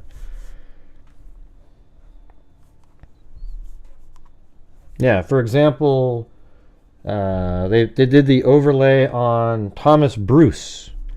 And then who was that very first guy that had the rifle in Colorado? I always forget his name. Remember him? Kind of looked a little bit like the sketch with the beard. Thomas Bruce kind of looked like that. I'm just talking about the rifle, not the hatchet. Remember the one with the rifle?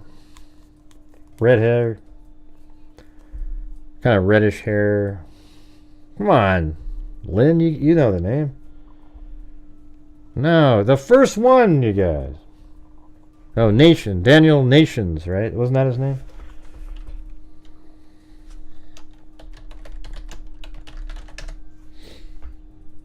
Yeah, okay, so here we go. Here's Daniel Nations, and here we go. There we go, everybody. Ooh, look at that. Wow, wow, wow, wow, wow, wow, wow, wow, wow, wow, wow. And then we've got, that's Thomas Bruce.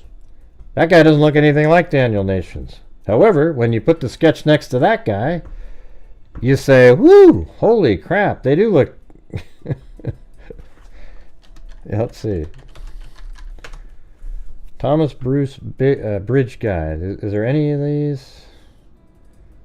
I don't know. But people did overlays with this picture on the same sketch.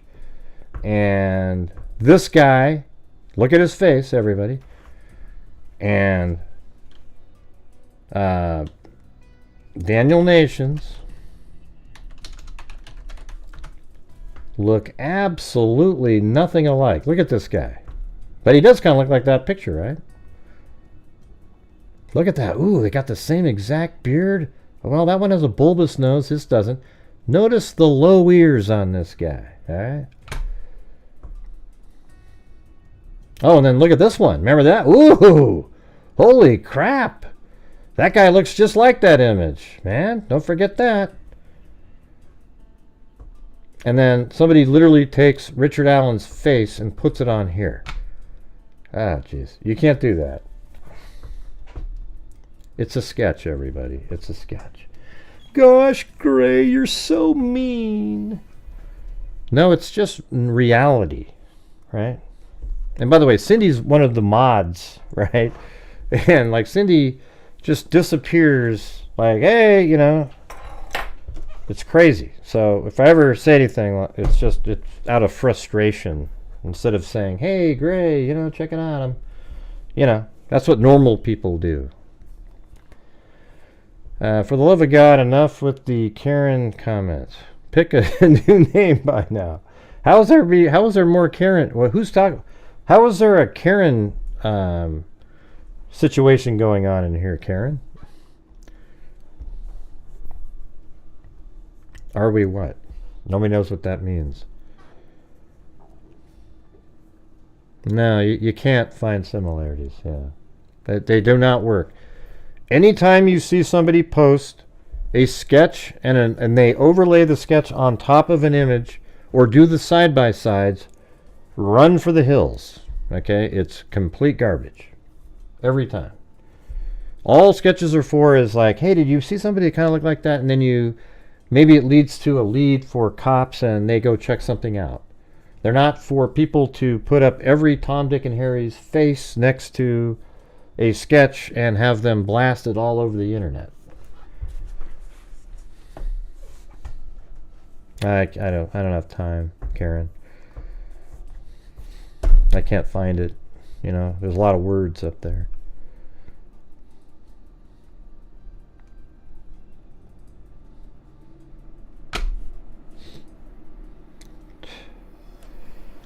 Man, I keep losing connection to my chat and the control panel for YouTube.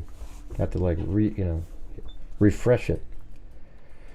All right, so what do you guys think?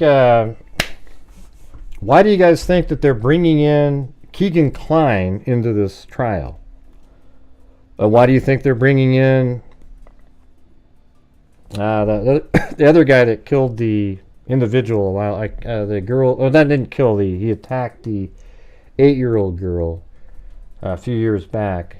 And I'm just wondering if it's like they're trying to show that look at these other people that police were interested in, because Keegan Kline, the judges already ruled that could not be used as a third-party suspect, nor is he relevant. I'm not sure the judge is going to even allow that person in. You know?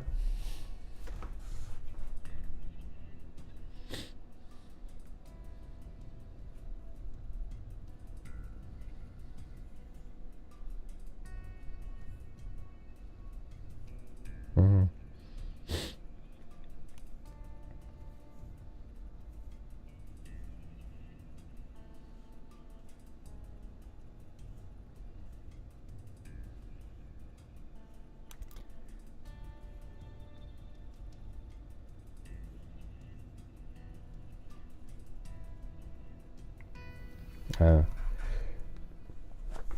Yeah, I think the prosecution's really upset that they went with that younger sketch at a later date.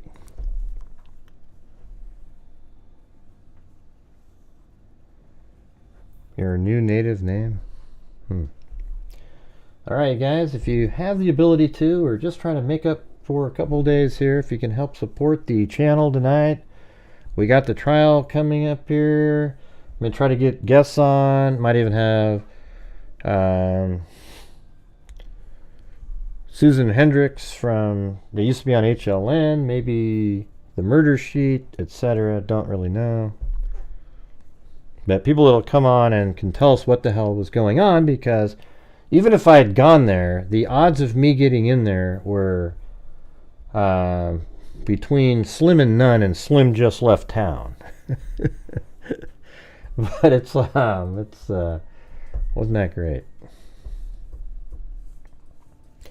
I don't know how they can bring up Keegan Kline. My mom's doing pretty good. I think it's on right around the 20 something. My dad's heading out, so we gotta have somebody around. 23rd or so. Trial's gonna be going on for. They have it scheduled for like a month. No way I could be out of here.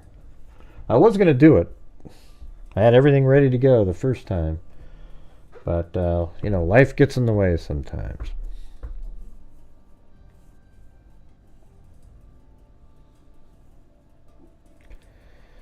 What does it have to do with anything? It's not a hat, Inigo Montoya. They were just the sketch that you see with the beard. That's one that they based on the image and some information. That's how they came up with that sketch. Then that Betsy Blair was just really into the sketch, because she thought, oh, it was a younger person. I think she's got a little bit of a wild imagination, to be honest with you. She was 50 feet away. She just kind of remembers it the way she remembers. And yet, here's the thing, everybody. When she was shown the image of, the bridge guy on Libby's phone, that one image that she goes, oh, yeah, that's the guy I saw. Well, everybody knows when you look at it, you can see the little graying beard on there, or beard-ish. It's hard to tell if it's graying or not. But it's right there. Thank you, Quilting Bear, said, because you're my favorite spicy dude. Yeah, I'm not in the greatest mood, but I'm here anyways, you guys.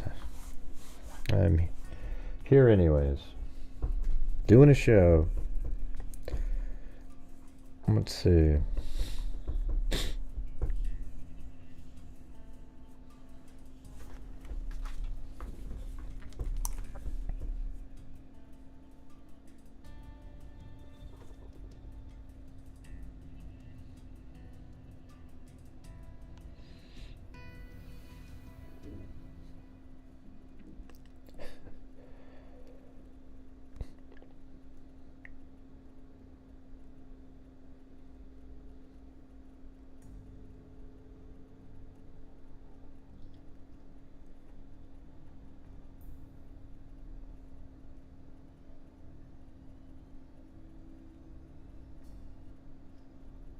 Yep, hold on.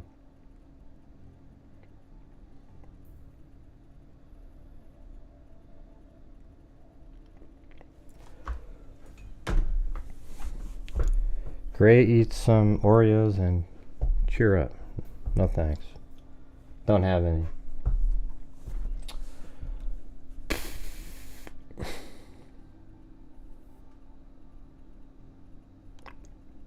Let's see. Oblige me by...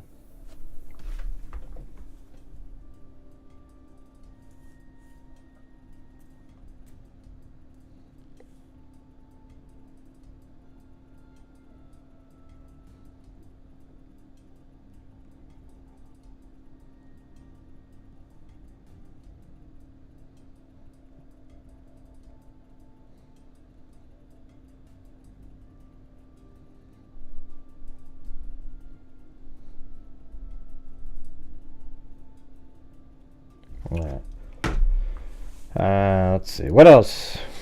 What are things that you're worried about in the trial here? Go ahead.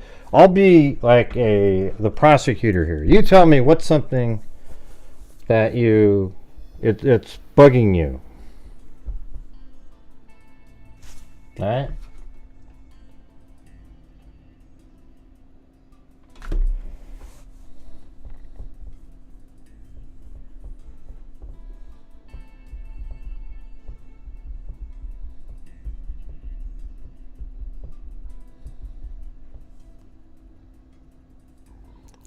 I'm worried about the forensics if they don't have any.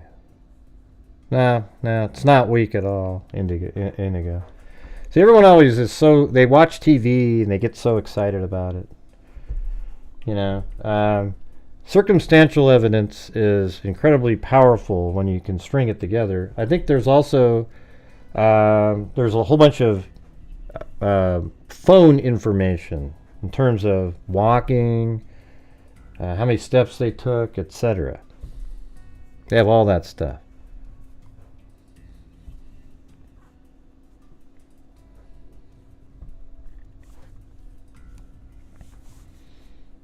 That person isn't confusing at all, Quitting Bear. And that person cannot be used as a second suspect in the case. Ron Logan had absolutely nothing to do with the murders of Abby and Libby. Had absolutely zero to do with it. But police were interested in the beginning because he lived there and he lied to them because he didn't want to get arrested because he drove when he wasn't supposed to be driving. And he knew that he would get 2 years in prison if it was found out. So he had his cousin make up some time frames. And he even put himself in the area at the time of the murders, which, why would you do that? And so, guess what happened, everybody? Well, when they started doing the investigation, they looked into him, they looked at it, they found absolutely nothing. However, he did break his parole, and he got 2 years in prison. Exactly what he thought. And that's why he lied. Everyone thinks, oh, he lied, so ooh. Ron Logan has absolutely nothing to do with it, everybody. Don't waste your time with that one. That's why the judge has said that he cannot be part of that. Neither can Keegan Kline, which is weird because now they want to call Keegan Kline as a witness. I don't know if the judge is allowing that or how that's working.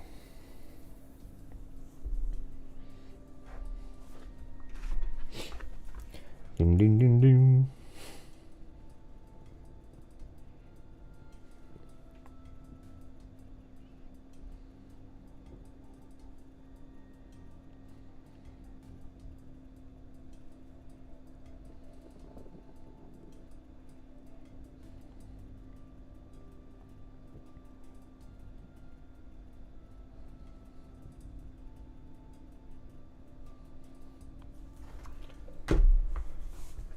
All right. Hey, thank you, Denise Patrick.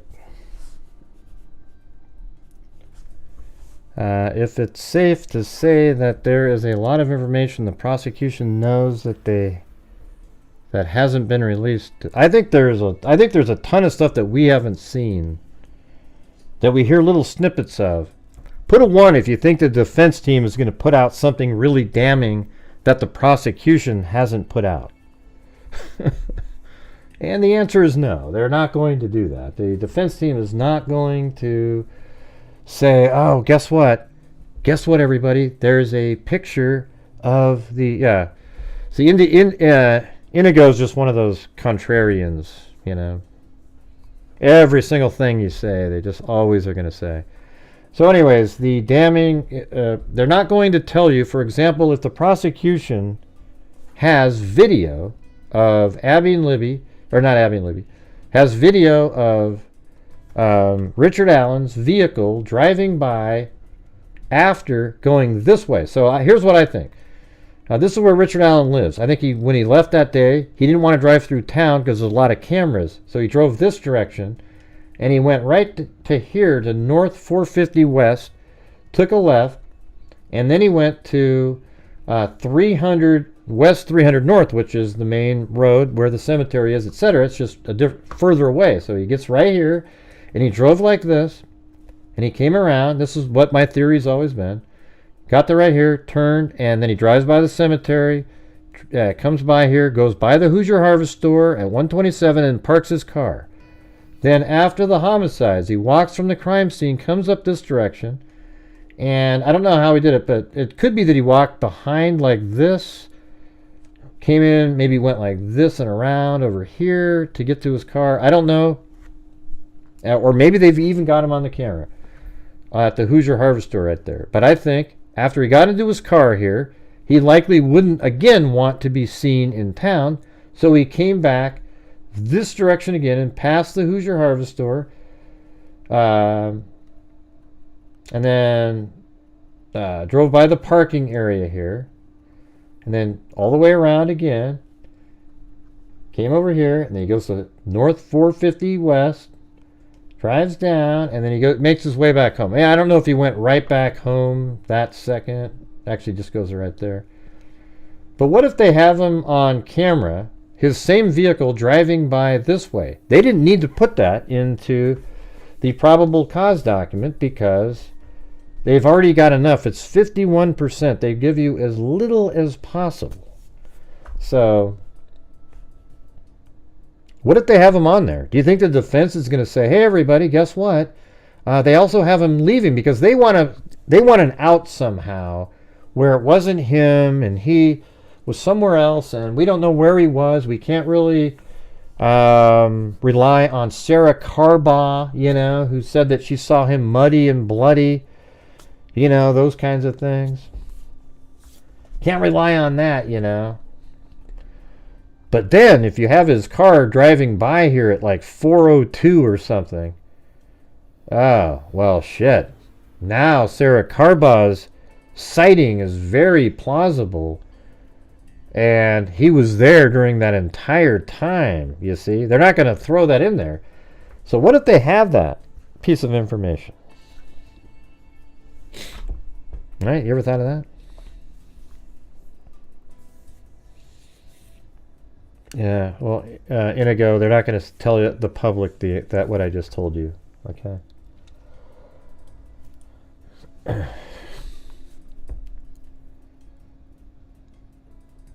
Wait, so it's all circumstantial evidence? No DNA? Oh, everybody. Yeah, this is just like one of those shows on TV, man. It's, everything's just like the televisions. Yeah, no, it's irrelevant. I think a lot of it's forensic information, like analyzing cell phone, data movement, stuff like that. Libby's phone. How many steps did they take? Where did that go? Where was his phone? What was it doing? I think it's hilarious when people type stuff like that in. It's not television, everybody. Circumstantial evidence is incredibly powerful.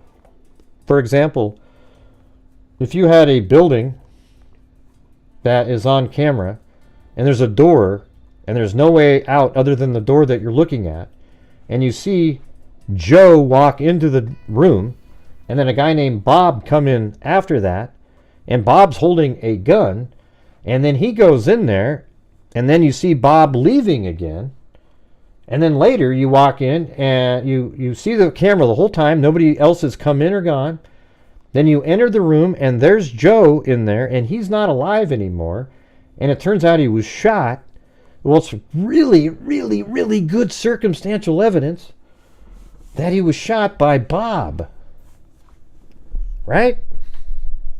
Well, how do you know, Gray? Maybe they wrestled for the gun and then he... Oh, boy. Here we go. Here we go. No, Inigo. You keep saying stuff that nobody's asked. You're saying stuff just to be contrarian. For no particular reason. Whoa, Inigo. I knew exactly what type of person you were the second you came in here. If he had his own phone too, can they tell how close he was during the video? Yeah, I already know, Sarah. I've gone over all that stuff 1,000 times. Years ago, he was about 55 to 60 feet away. What a dope. I don't even disagree with you. That's how insecure you are. Ooh. Okay.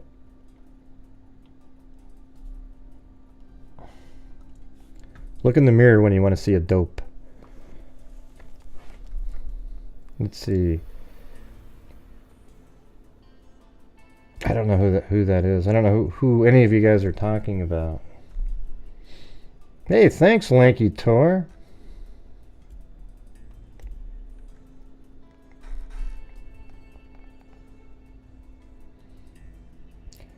Let's see. For we think he confessed to his brother-in-law and he called the police. Well, I think it would be his son-in-law. Oh, I don't know if we all think that.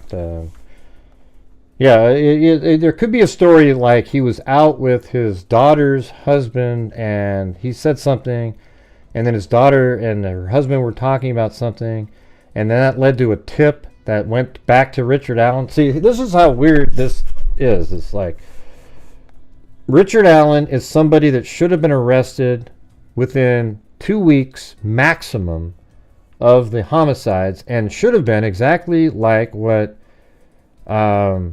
Robert Ives said a long time ago, that they all thought with a video and a voice that they would solve the case within days. And it didn't happen.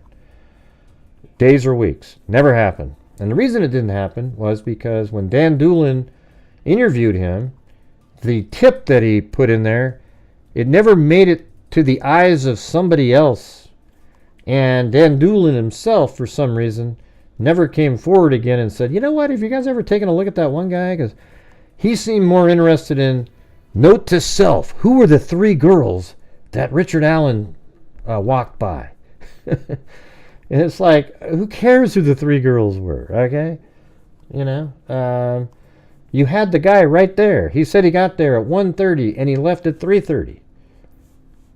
Right? He was there right during the time of the murders. Then he places himself in a small, little, tiny window where it can only be him. There isn't some other guy that looked just like Richard Allen hiding in the woods. And he snuck by Betsy Blair somehow. It's just unbelievable.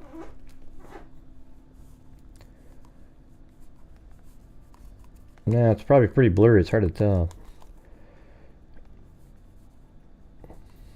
And I remember early on, they'd found some sort of DNA. Touch DNA is, you know, it's the weakest form of DNA unless the touch DNA is in a specific spot. For example, if there is an assault and you find, like of a woman or something, and you find touch DNA on the buckle or belt or something related to removing clothing items, then that is very strong circumstantial touch DNA, right? But if you have like touch DNA on the shoulder of a coat or something like that, that gets kind of, you know, you're in a weird place because, you know, she could have walked into a McDonald's, rolled her shoulder into the door to open it, but then Richard Allen or somebody had just been in, you know, or some other person, for example, could have gone in there and used her hand to open the door, but given her height, she used her shoulder to open the door because she was holding a purse or something, and then that DNA got put onto her shoulder. You see? So that kind of DNA, it's like, well, you know, what does that really mean? But then if you combine things too, for example, like in the Idaho 4 case where you have Brian Koberger's DNA is found on the knife sheath of a buckle. His car, he admits to driving around his white Elantra at nighttime, and then you see a white Elantra doing 4 different laps around the apartment where the 4 girls were killed in, the house that they were killed in, and then his car stops for an 11-minute window in which time all 4 of the people were killed, and then his car speeds away, the white Elantra. See, when you put all of that together, that shows you that the DNA on the knife sheath is his, right? So in a case like this, where he admits to the murders, the bullet that was found at the crime scene was ejected from his gun, and let's say there was touch DNA on Abby's jacket. Let's just throw that out there. And even if it was a poor sample, if all the markers that they do have match Richard Allen, then it shows you that, yes, he was there. Okay? The ejected bullet shows he was there, right, everybody?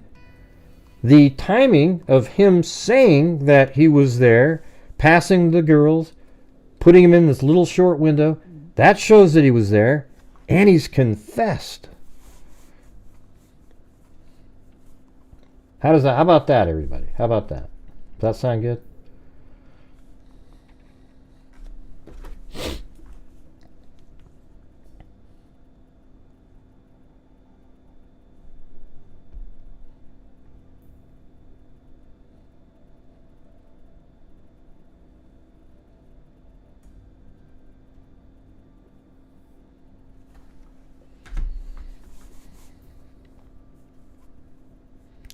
What was his...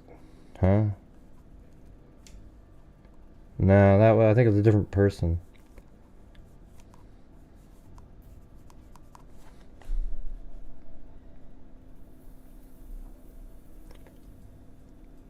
Yeah, I thought Richard Allen was guilty as hell just based on the probable cause document, because there's no out. Like, you read it and you go through it clearly and carefully, there is no out.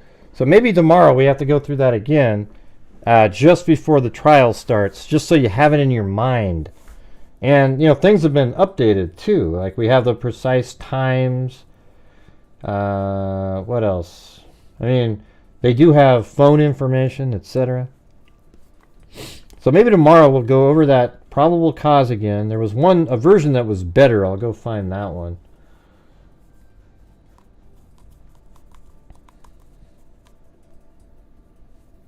I was thinking if they were going to be called as character witnesses, because that's really where it comes down to. All of the actions right in this area prove that it's Richard Allen. Now, Richard Allen, when he was interviewed again years later, said he was there from 12 to 1:30. And guess what? That's a verifiable lie by him, because those same three girls that were at this bench at 126 were over here at the bridge at 12:43. But for them to get to the bridge, they would have had to, they came in from this way. So let's just say they were here at 12:15 or something. Then they go all the way over here and they walk all the way back this direction and over to here, and they only see him when he's coming in as they're leaving. So they didn't see another guy that looked like him. So if he was there from 12 to 1:30, where was that person that they would have saw? For example, he should have been over here on platform 1 looking at fish or something. Right? So they cleared the area too, those same 4 girls.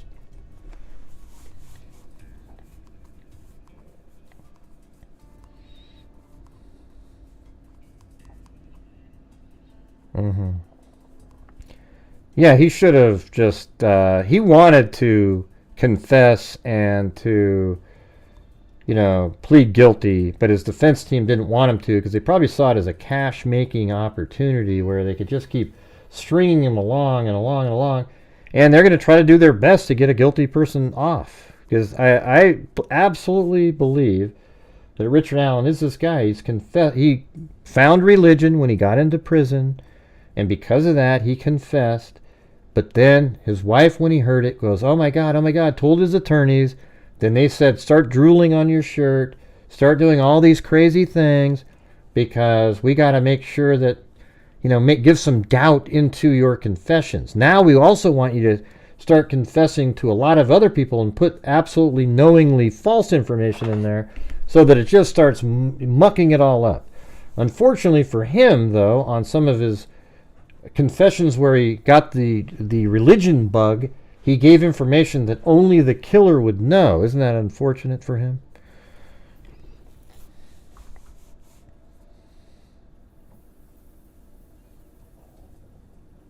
No, that was never said for. And that wasn't him. It was Robert Ives said that you can almost see the crime scene from up above here on property, like right here. So here's the private drive, and if you're up here, you could kind of see down there. And apparently, there might be some information that a person that lived in this area, I don't know if Kay Weber is the one that lives here, but a vehicle might have been driving by that he saw. Wouldn't that be crazy? Wow. We'll have to see if that shows up.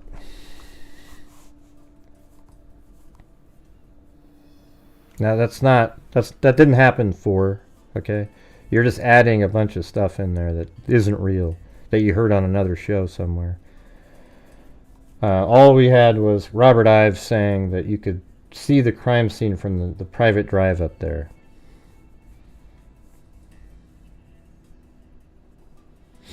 Mm-hmm.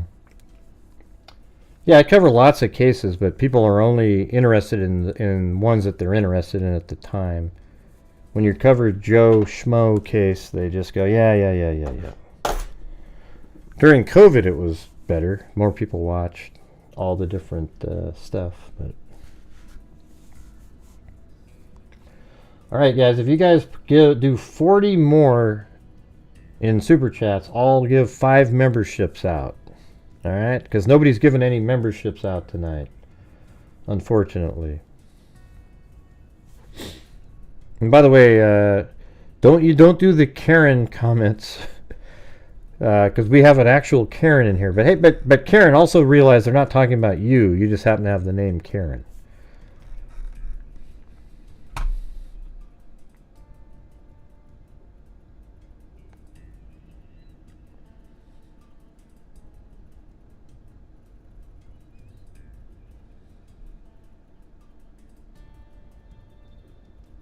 Yeah, well, that's okay, chicken wings, but I've tried the experiments. When I do the cold cases, nobody supports the channel, and nobody is here watching. It's just the way it is these days.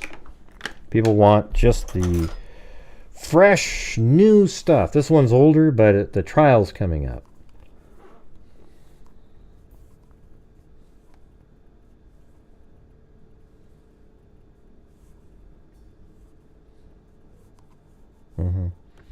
Right, so if you guys, it's actually 39. If you guys do 39 more, I'll donate 5 memberships. So let's get started on that right now. All right.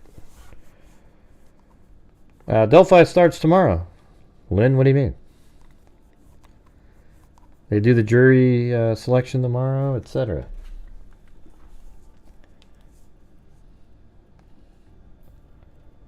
Well, it gets old, but that's just kind of,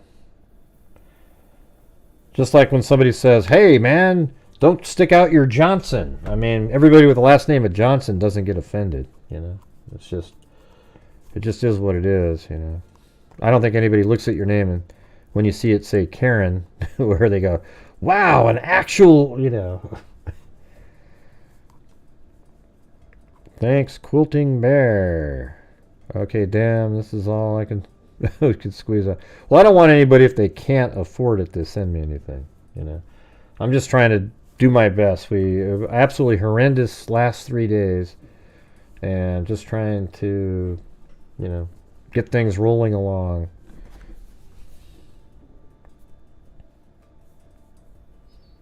It sucks too, because if you guys had out there had taken the time to watch the 7 2-hour-long videos of all my videos that I've ever made. Live streams have different stuff. Like there's times we talked about declines, etc. on live streams, but I didn't really make any videos about them.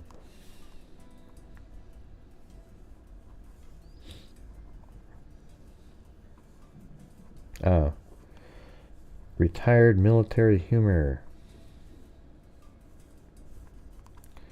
We have a great channel here, and it's expensive. Yeah, well, that's right.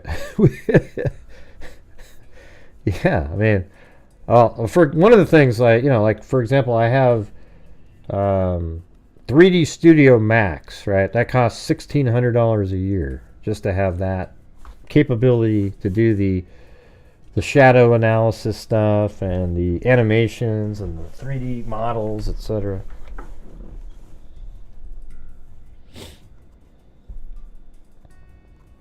Okay, good night for what? Did you have a question, Rebecca? Bruce? Okay, good night. Extensive and inexpensive. It's not easy and expensive. Yeah. Why do we keep talking about that? I'm just trying to get to the goal. We have 34 more to go. Yeah. And there's Linda Howe, as in Linda Moulden Howe, of the cattle mutilations and crop circles. All right. So any reasonable questions out there about, like, hey, what are you scared about? I'm more just nervous about the trickery that the defense tries to deploy, and just knowing there's a lot of gullible people out there, just based on the fact that when A lot of times when I'm doing a show, people sneak over from these other channels who give you and feed you completely bogus information over and over and over again. And then you come over here and you start rattling off things like it's fact, and it turns out that what you're saying is complete rubbish. You know, like you have this complete belief system based on that stuff. Let's see. Well, thank you. Okay, now there's only 32 left. 32. Who's doing it? Don't know why they're not doing live streaming. And I wish they would at least should have had an overflow room where everybody else that's waiting gets to go in and watch, and you know, but with the same rules in effect. You know, not sure why they couldn't do that.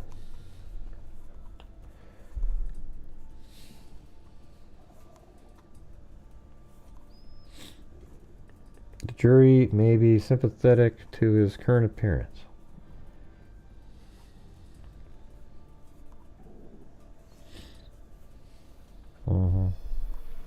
Well, he's trying to make himself look that way to make people think, wow, he's so small. How could he have done that? Look at, he's like a waif. He's a... Yeah. He didn't. He didn't do that. Let's see. It was... and even if he did, you couldn't. He was just being sarcastic. All right? There isn't like like, let's see. I guess you could say maybe way over here, if the house was sticking up and you're in the kitchen, if the kitchen's right over there, possibly. And it doesn't matter, does it? Why does it matter to anybody? Like, you guys focus in on stuff that is irrelevant to the case a lot of times. Hey, everybody, you know, he could see there was a kitchen over here. Okay, good for him. That's great. You know, awesome. What does that have to do with anything?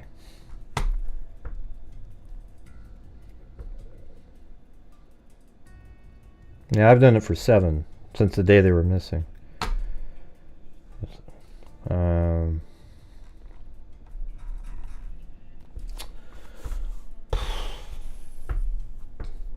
Anything else, you guys? Can we see Princess Gracie? I don't know if they're on the camera, sure, but if they're not.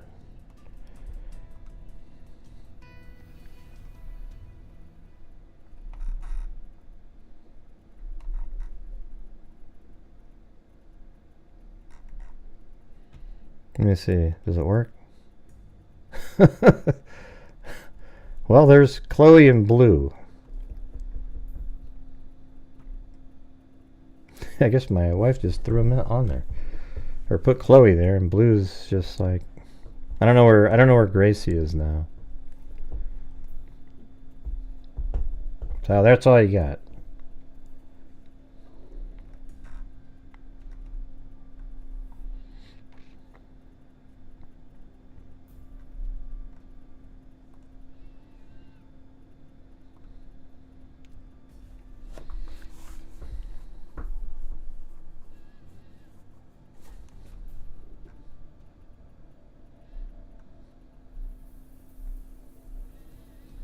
I mean, what value do you think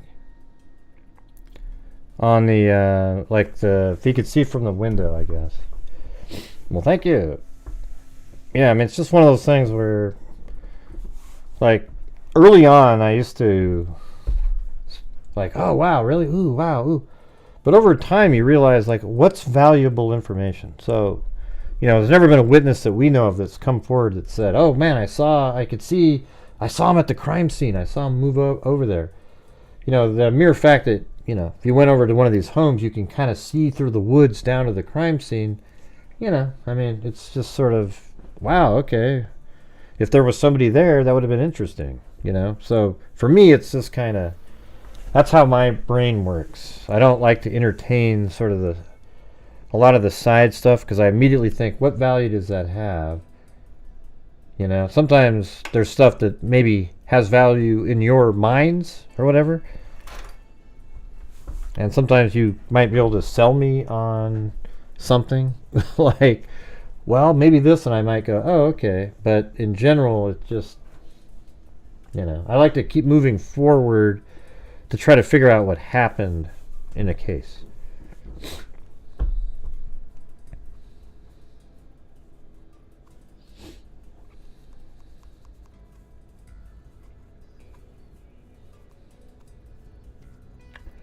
Yeah, and Ron Logan had nothing to do with it, everybody. I know that's sort of a popular opinion by some people out there because it's just kind of cool. I think it's the most ludicrous thing I've ever seen.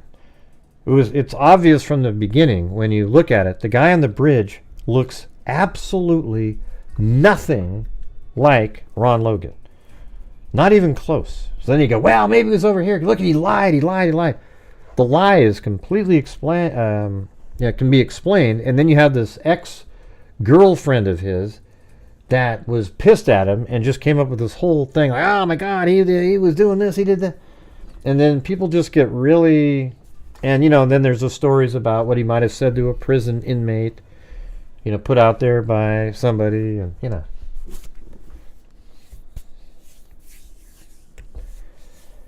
the second scene and not.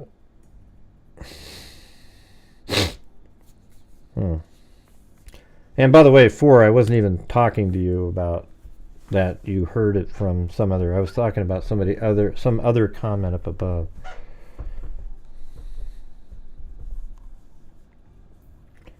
Yeah, and let me ask you this: do you guys think that Ron Logan is a mastermind criminal?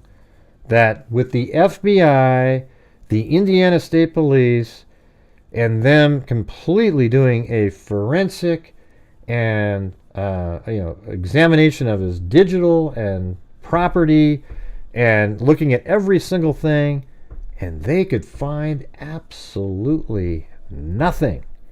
How is that possible with all the blood and everything that was all over the place, that they found absolutely nothing on Ron Logan? All right, you guys, we're 25 short now. 25 short. Can we do it? And then I'll give 5 memberships away. It'd be nice if some of the other freaks would get some memberships for other people. I'll tell you what, if you get 5 memberships for people, I'll donate 5 more memberships. It's the same thing. All right?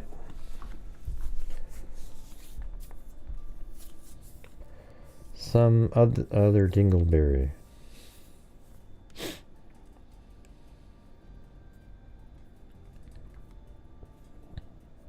Golly, I just read the affidavit and talk about confirmation bias.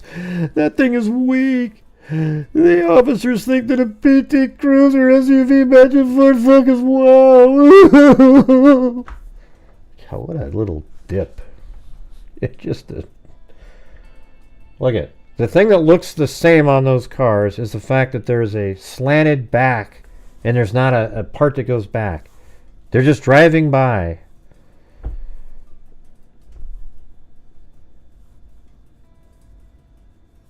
No, I didn't misunderstood. I wasn't talking to you when I said that you watch other channels and comment on all these weird things. I was talking to somebody else, so I didn't misunderstood. That's the part I'm referring to. I might have missed your first comment altogether, but yeah, isn't that amazing, you guys? That you got people that are out there. Oh my God, it's so weak. One of them saw. Here, look at. Let me show you why they're similar. Okay, so you go like this: smart car. All right, you know what? You can go say to yourself, they don't look anything alike. I think they do. Watch. Here's a smart car. Let's just do side view. All right. What's similar is that, like, just look at how. I mean, a smart car is just like if you glance by, you might see a what is it? Ford. Let's see. Ford Focus. Profile, or a 2000, I think it was 16, right? Now see how it's like in the back, it just slopes down back there. They're not like, you don't go, oh my God, they look exactly the same. They're just consistent because this one goes like that, and then it slopes in the back, right there, right? And then See how it slopes down? There isn't. It's just a flat roof, and then it goes down. Somebody might have just seen that glancing. They didn't pay a good attention. Then you've got PT Cruiser, right? Now look, that one also has the same. Let me do the side shot. See that? The sloped back and then a flat roof. Like, I can see how there's a similarity in those. Not that they're absolutely, oh my God, they're exactly the same car. Ooh. But they all saw a car parked right there next to the abandoned CPS building. Right there. I think the probable cause is the strongest thing I've ever seen in my life. Okay? It's incredible. I mean, for a probable cause document, it's very strong, and I'm sure they've got more information. Hey, thanks, Wendy Woobles. And we're only 5 short, but let's see if we can get some more memberships, everybody.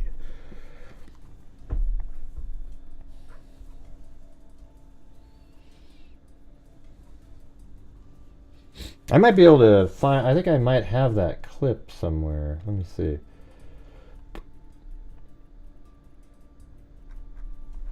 Did you guys see what I was just showing you, though? It's just a similarity, not that they're identical or anything. Nobody thinks they're identical.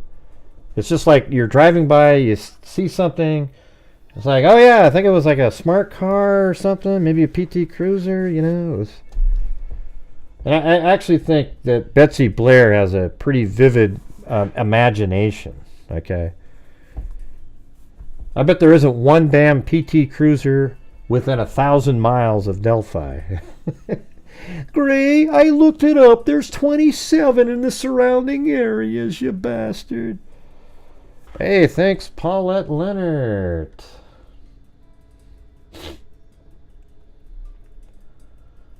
Let's see if I can...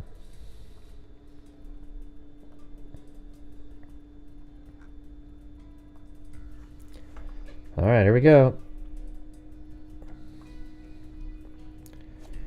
And maybe you guys could match some of that. Let's get some more members in here, you guys.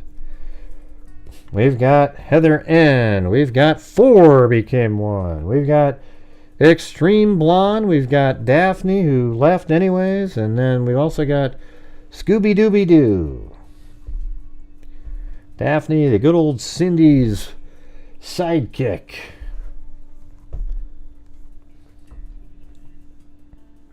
Let's see, Gifted who else got one?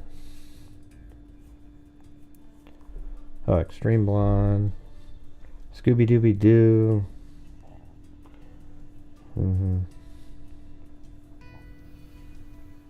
Alright.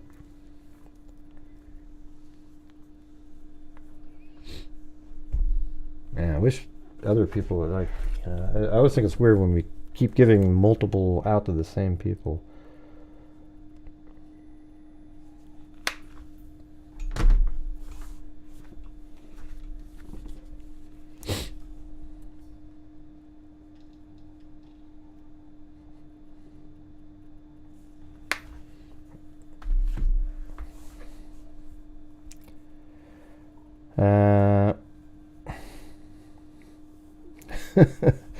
Oh yeah. Well, what do you? Well, where are you going otherwise for?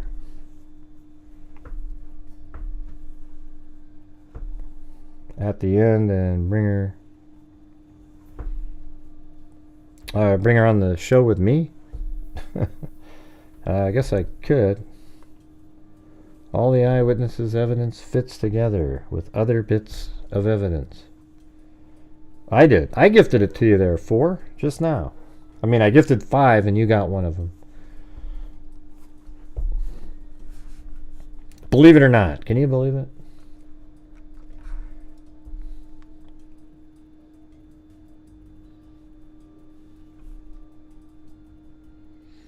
All right, so what else? I mean, what's weird is you got people like...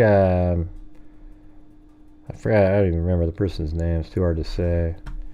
But they don't understand all of the different timing, how he's locked in. There's no out for him.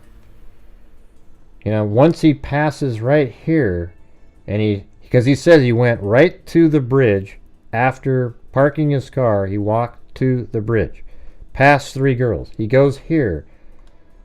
Then Betsy Blair comes in. That means he's locked into this area right here. He can't get out of it. He's there. Then as every step she takes, it locks him in even more. Bing, bing, bing, bing. Then he's locked in right there. Then she turns around and walks this way. Sure, now he could be following, but then Abby and Libby pass her, and she didn't see him, right? So that means Abby and Libby run into Richard Allen. Hey, look at that. Michelle H. gifted 1 to Nana. And then we have Karen gifted 5 to Indigo Montoya. Lynn got another one. Sean Pellegrino, Sherry Wilson. How about you guys re-up when the month is out? How's that sound? You know?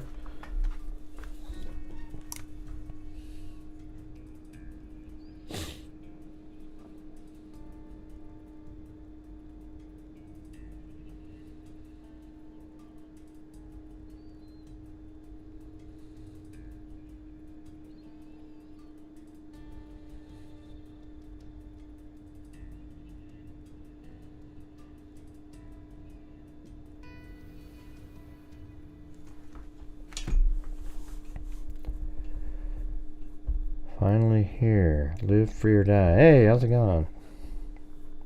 Can you show the video? Oh, yeah, that's what I was looking for. I just can't remember where did I put all these. Yeah, this is a video I made like 5 years ago, maybe.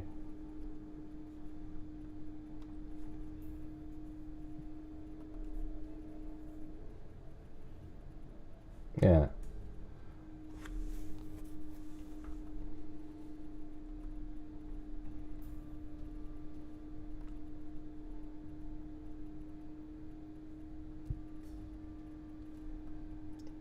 Is that the long one?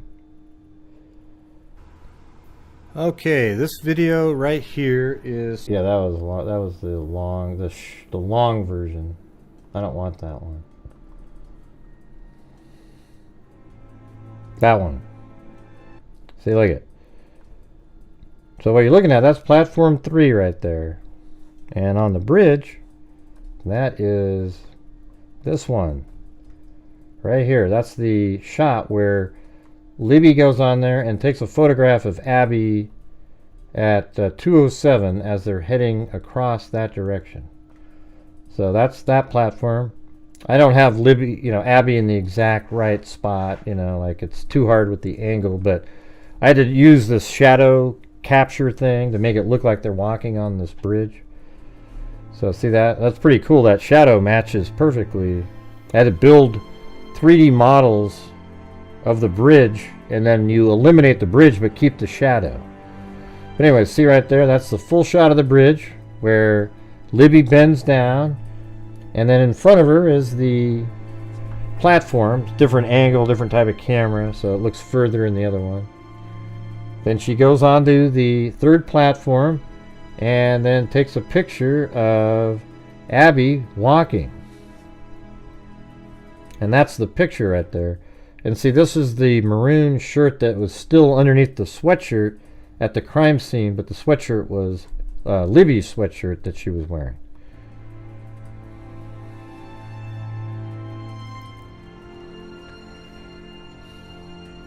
This is basically exactly this. I still think this is really close to exactly what happened. This video today's because look at right there. Look in the background back there. See that? See? I think at this point, see him back there following? I think that's exactly how it went. Just like that. And they're like, hey, we better get going. And so right now they're almost at platform 4, and he's at platform 1, 2, 3, 4's over here, 5's a little bit further. And they're just like, okay, we gotta go. And then she's still kind of making her way at the end. And then he comes, he's really hustling. You can get across that bridge in 3 minutes if you walk quick. So here he comes. And I was walking. He's like, oh, yeah, just like that. And Libby's off the end of the bridge. Yeah. Right. what do you think of that?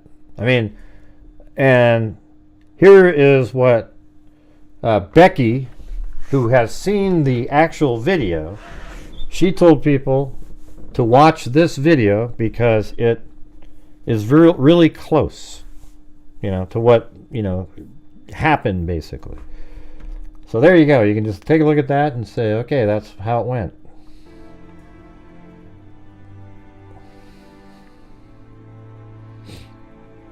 Well, I'm not a mean I'm not a mean, like, unkind person. People just don't like me because when I see something, I just go, oh God, that's just not. I'm responding to 4 there. Gray, I got a gift. Yeah, I'm the one that gifted it to you. Thank you very much. By the way, it's very kind of you. I just, like, when I'm doing these shows, I just want to keep moving forward and not waste the time on some of this sort of sideshow stuff that people want to talk about. Oh, let's do Ron Logan. I don't want to. Okay, I don't want to. I've already talked about Ron Logan.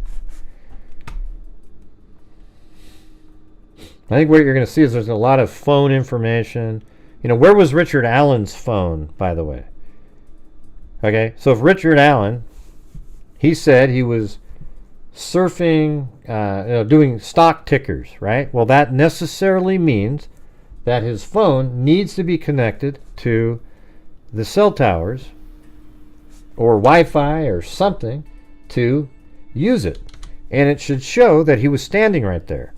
And if it doesn't show that, that means he's lying again. It means he's lying.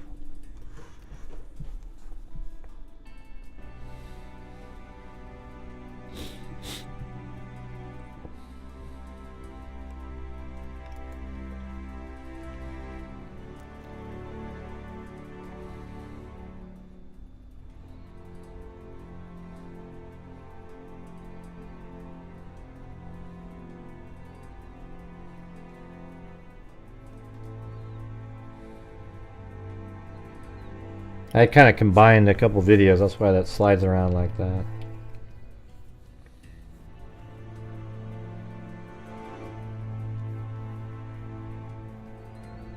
And I think Libby was always in front.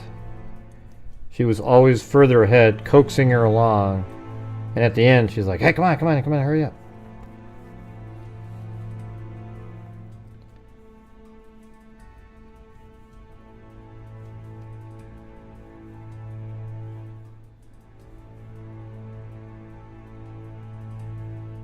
She might have been a little bit closer to him and so forth, but Yeah.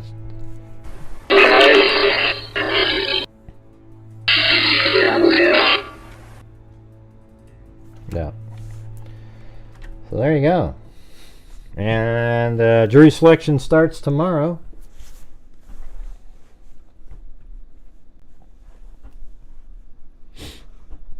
Anything else, you guys? I'm going to play my the video that I made. Let's see if it works better. Let me try to open it up with. This is from the weekend here. You guys, I think it's pretty cool because look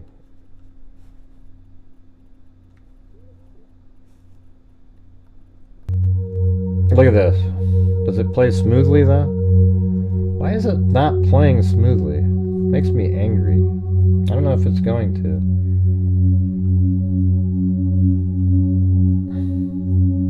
Here, let me try it somewhere else. Maybe just in this program it'll play it better. I know. It's going to be so great that it's actually happening finally. I wonder if it's just all the video stuff I'm using. But look how cool. I wish you could see it. I'll try to upload it as a video. But look at that. Isn't that amazing? I have one of these drones. It's on the Oregon coast at... Oh man, I already forgot the name of the... Anyways, it was high school friends. We do once a year. We go for like 3 days. And they've been doing it for a long time. I've only been doing it for like the last 15 years probably. And so I brought my drone with me, and you have these goggles on and you can fly it around, and it was just so peaceful. I mean, this music, it would be so cool to watch, but unfortunately, let me see. Yeah, it's not really, well, let's see. It tried to move there. It tried to move, but it's not doing it. And I don't know why. To be honest with you. Usually this stuff just plays. I got a lot of RAM. But I'll upload it and you guys can check it out. How about that? I'll even upload the 4K version. And it's just really peaceful. I actually follow a couple seagulls when they're flying around. Like, my drone gets behind them. I'm almost like I'm dog fighting, kind of just flying with them behind. Then I'd cut off and follow some waves and go around. It's pretty cool. Yeah, my channel doesn't rely on the Delphi case. I always think it's funny when people say that, like, Gray, what are you going to do when the Delphi case is over? And it's like, do you never watch my channel? I've literally covered thousands of cases over the years. And sometimes there's ones that come along, like the Idaho case that's bigger, or the Madeline Soto, or, they just, every once in a while there's bigger cases. But, Delphi was much bigger, like, a year ago than it is right now. It's becoming, people are like, okay, cool, there's a trial, but kind of lost in terms of the public wanting to see stuff. Lost a lot, because I'll put out a video or something, and man, it gets like, hardly any views at all. Even if it's like earth-shattering new stuff, like, oh my God, that's crazy, nothing,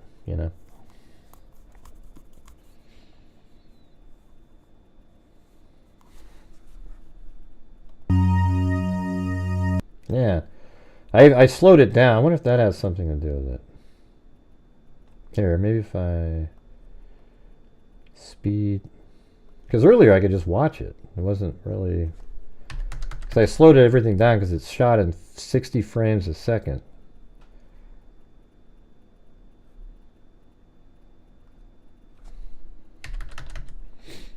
So what happens if I put it back to its original?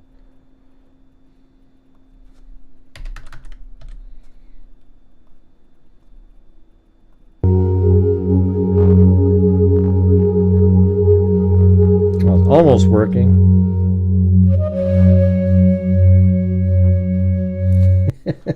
I wanted you guys to watch it. It was peaceful. It's peaceful, I'll just upload it.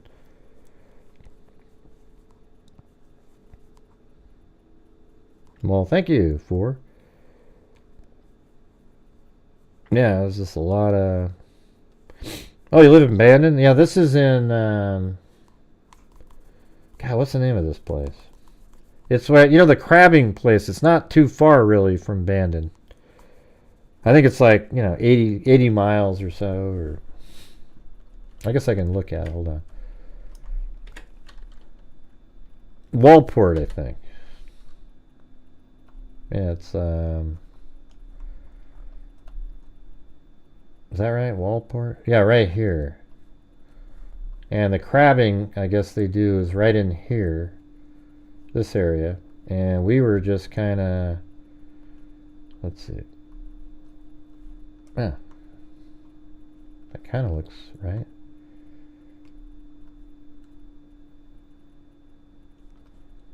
Yeah, somewhere right around in there. No, right here. There it is. Yeah, right there. This is where we were, and I flew out about like this far probably, and then came back. But it's right there. It's crazy. It's like this huge place. There's a hot tub up here, and there's a massive area down there. All this stuff out here to sit on, and then I guess there's some steps that come down. Right there. Didn't see those. That looks kind of old. I don't think those are there anymore. I guess so. But anyways, yeah, it was pretty fun. We were in Waldport. And all my friends, before I got there, they caught 27 Dungeness crab. Legal size, all right in here. Pretty wild. So I'll tell you what, I'll upload the video and it should play for you guys normally. Alright? I'm not sure what's going on right here. There might be something using up RAM that I'm not aware of. Maybe just streaming, I guess.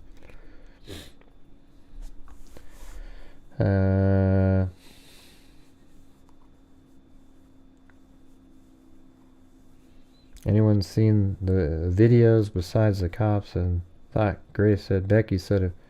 Yeah, they said it was close to what I just did. Yeah. Right. And I know what the video said because of, you know, I've shared it. I had a conversation with one of the friends of one of the people who was told exactly what was on it. And it turns out that that's exactly what was on it. And if you were watching the channel all the years, you would have heard what was on the tape 7 years ago, instead of waiting until like a document came out or anything like that.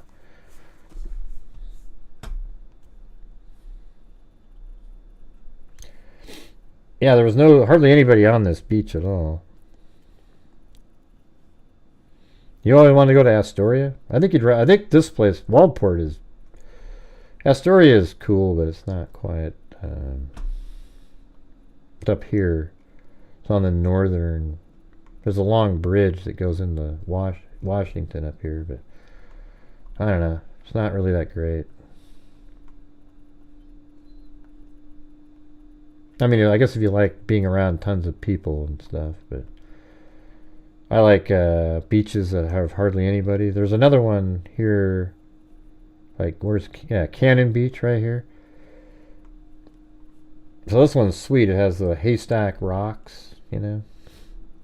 That's not haystack. I think that's it right here.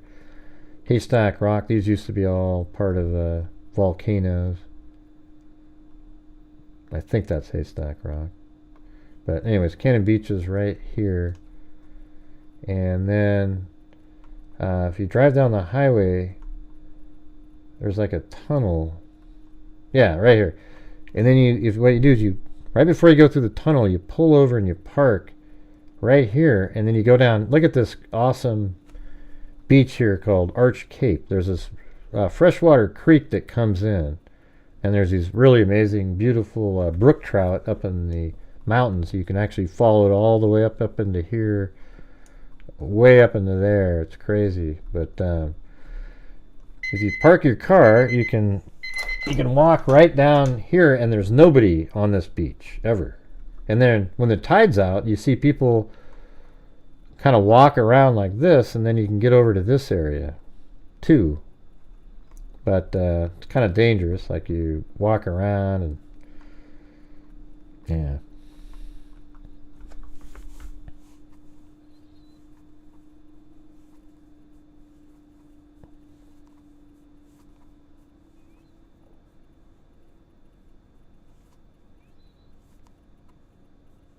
I'm not sure saying about the dragnet.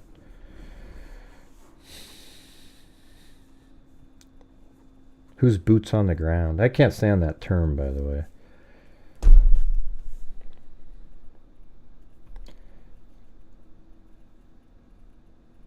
Delphi done for easy. The fam recognized at Gray was dedicated to case. Yeah. Well, you know, somebody who just sent me an email. It was pretty cool. Let's see.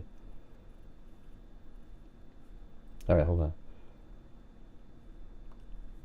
Did I give the right one?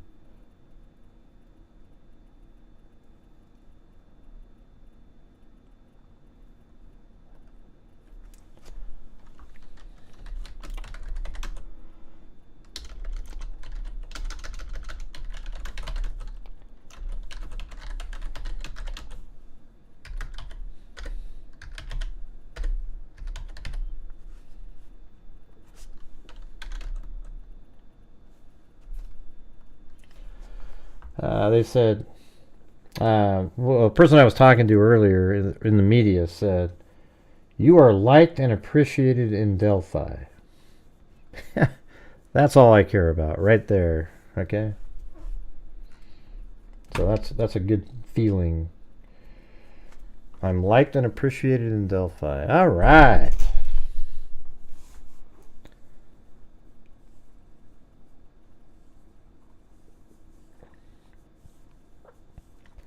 My sister-in-law lives in Medford, and well, I think his own words place him there, and his what he's wearing is exactly what he said he was wearing. Plus, he's confessed, and a bullet from his gun was ejected at the crime scene.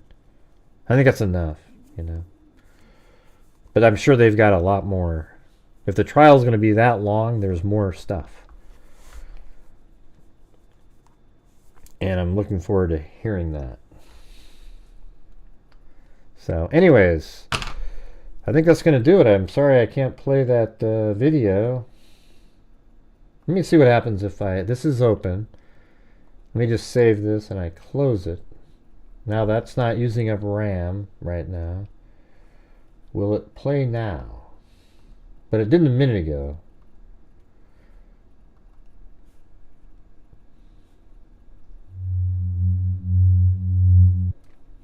That's not working. Let me try to open it with some other software program. VLC player? No. It's too bad. That's such a cool. Like that's. I think I followed that seagull right there. Look at. Look at. I mean, look at these shots are like paintings. Look at that one right there. Look at that. Look at that thing. That's crazy. You know. Look at that one. And that one. And this one. And this one. And this one. Look at not a soul out there either on a sunny day. Maybe one or two people. You know.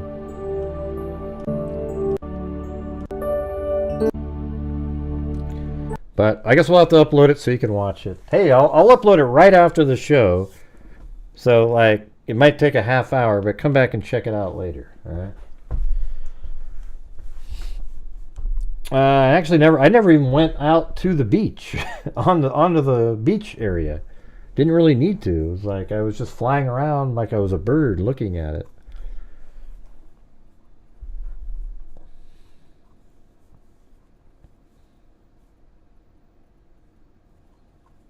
Okay, cool. See you later, 4. And also, thank you to everybody who helped support the... Well, I got to go get the dog for Karen. Are you still here, Karen? Oh, yeah. She just said that up above. All right, let me go get it.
Oh yeah, you can't hear it because I didn't have the mic on.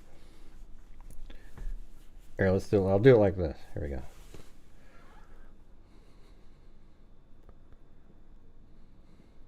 Look.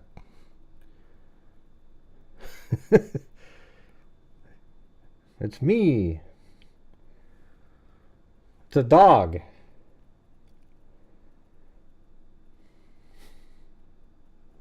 That's a Maltese, yeah. But I actually had a dog once where people said, "What is that?" Because it looked like a rat because it didn't have any hair anymore. It was so old.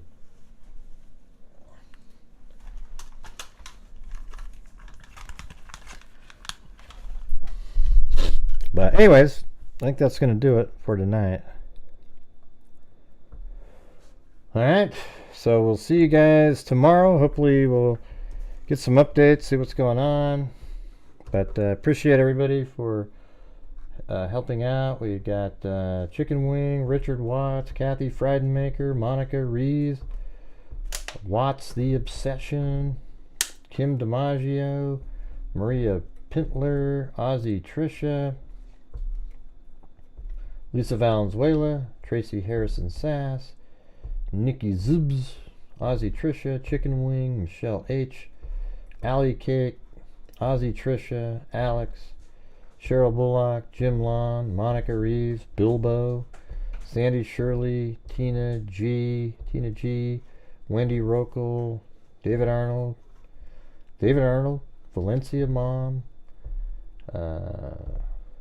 Quilting Bear, Denise Patrick, Lanky Tor, 57 months, Lanky Tor, then Quitting Bear, Linda Howe, Karen, Wendy Woobles, Paulette Leonard, then I gifted 5, Michelle H gifted 1, Karen gifted 1, and Live Free or Die 40 months. Alright. So thanks everybody for being here, and kind of just going over. I think people should be more confident than they are in the case. The prosecution has just wanted to get this to trial for a long time because they know what they've got.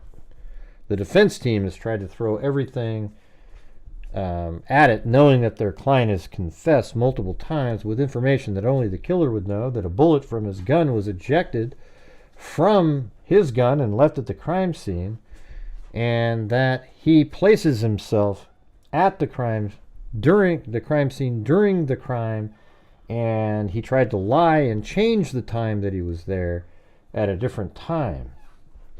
So he's not in a good place. Okay. So anyways, I thank you all for being here tonight. We'll see you tomorrow, and as I always say, until next time, be safe out there. And a 1 and a 2 and a 3. Yeah, I've been doing this true crime thing for quite a while now. And during this whole time, I have not seen one person that not even one grave. Crime dissector, flag rejector. I'm a certified human lie detector. Gonna get ya on a stretcher if you try and play me like an old projector. Crime sector is my nectar. Professor Gray is gonna give another lecture. Crime collector, freak connector, and I'm always gonna be a pup protector. Fool deflector, interceptor, and I'm meaner than a specter with a vector on his pector. With all respect, y'all, just remember I've a temple fucking check ya. I have no agenda, I'm no pretender, and I'll serve it to you straight without the blender. And in the end, I'm gonna send ya on a mission to reveal the true offender. Yeah, so I'll just get right back to work. Alright, everybody? Talk to you later.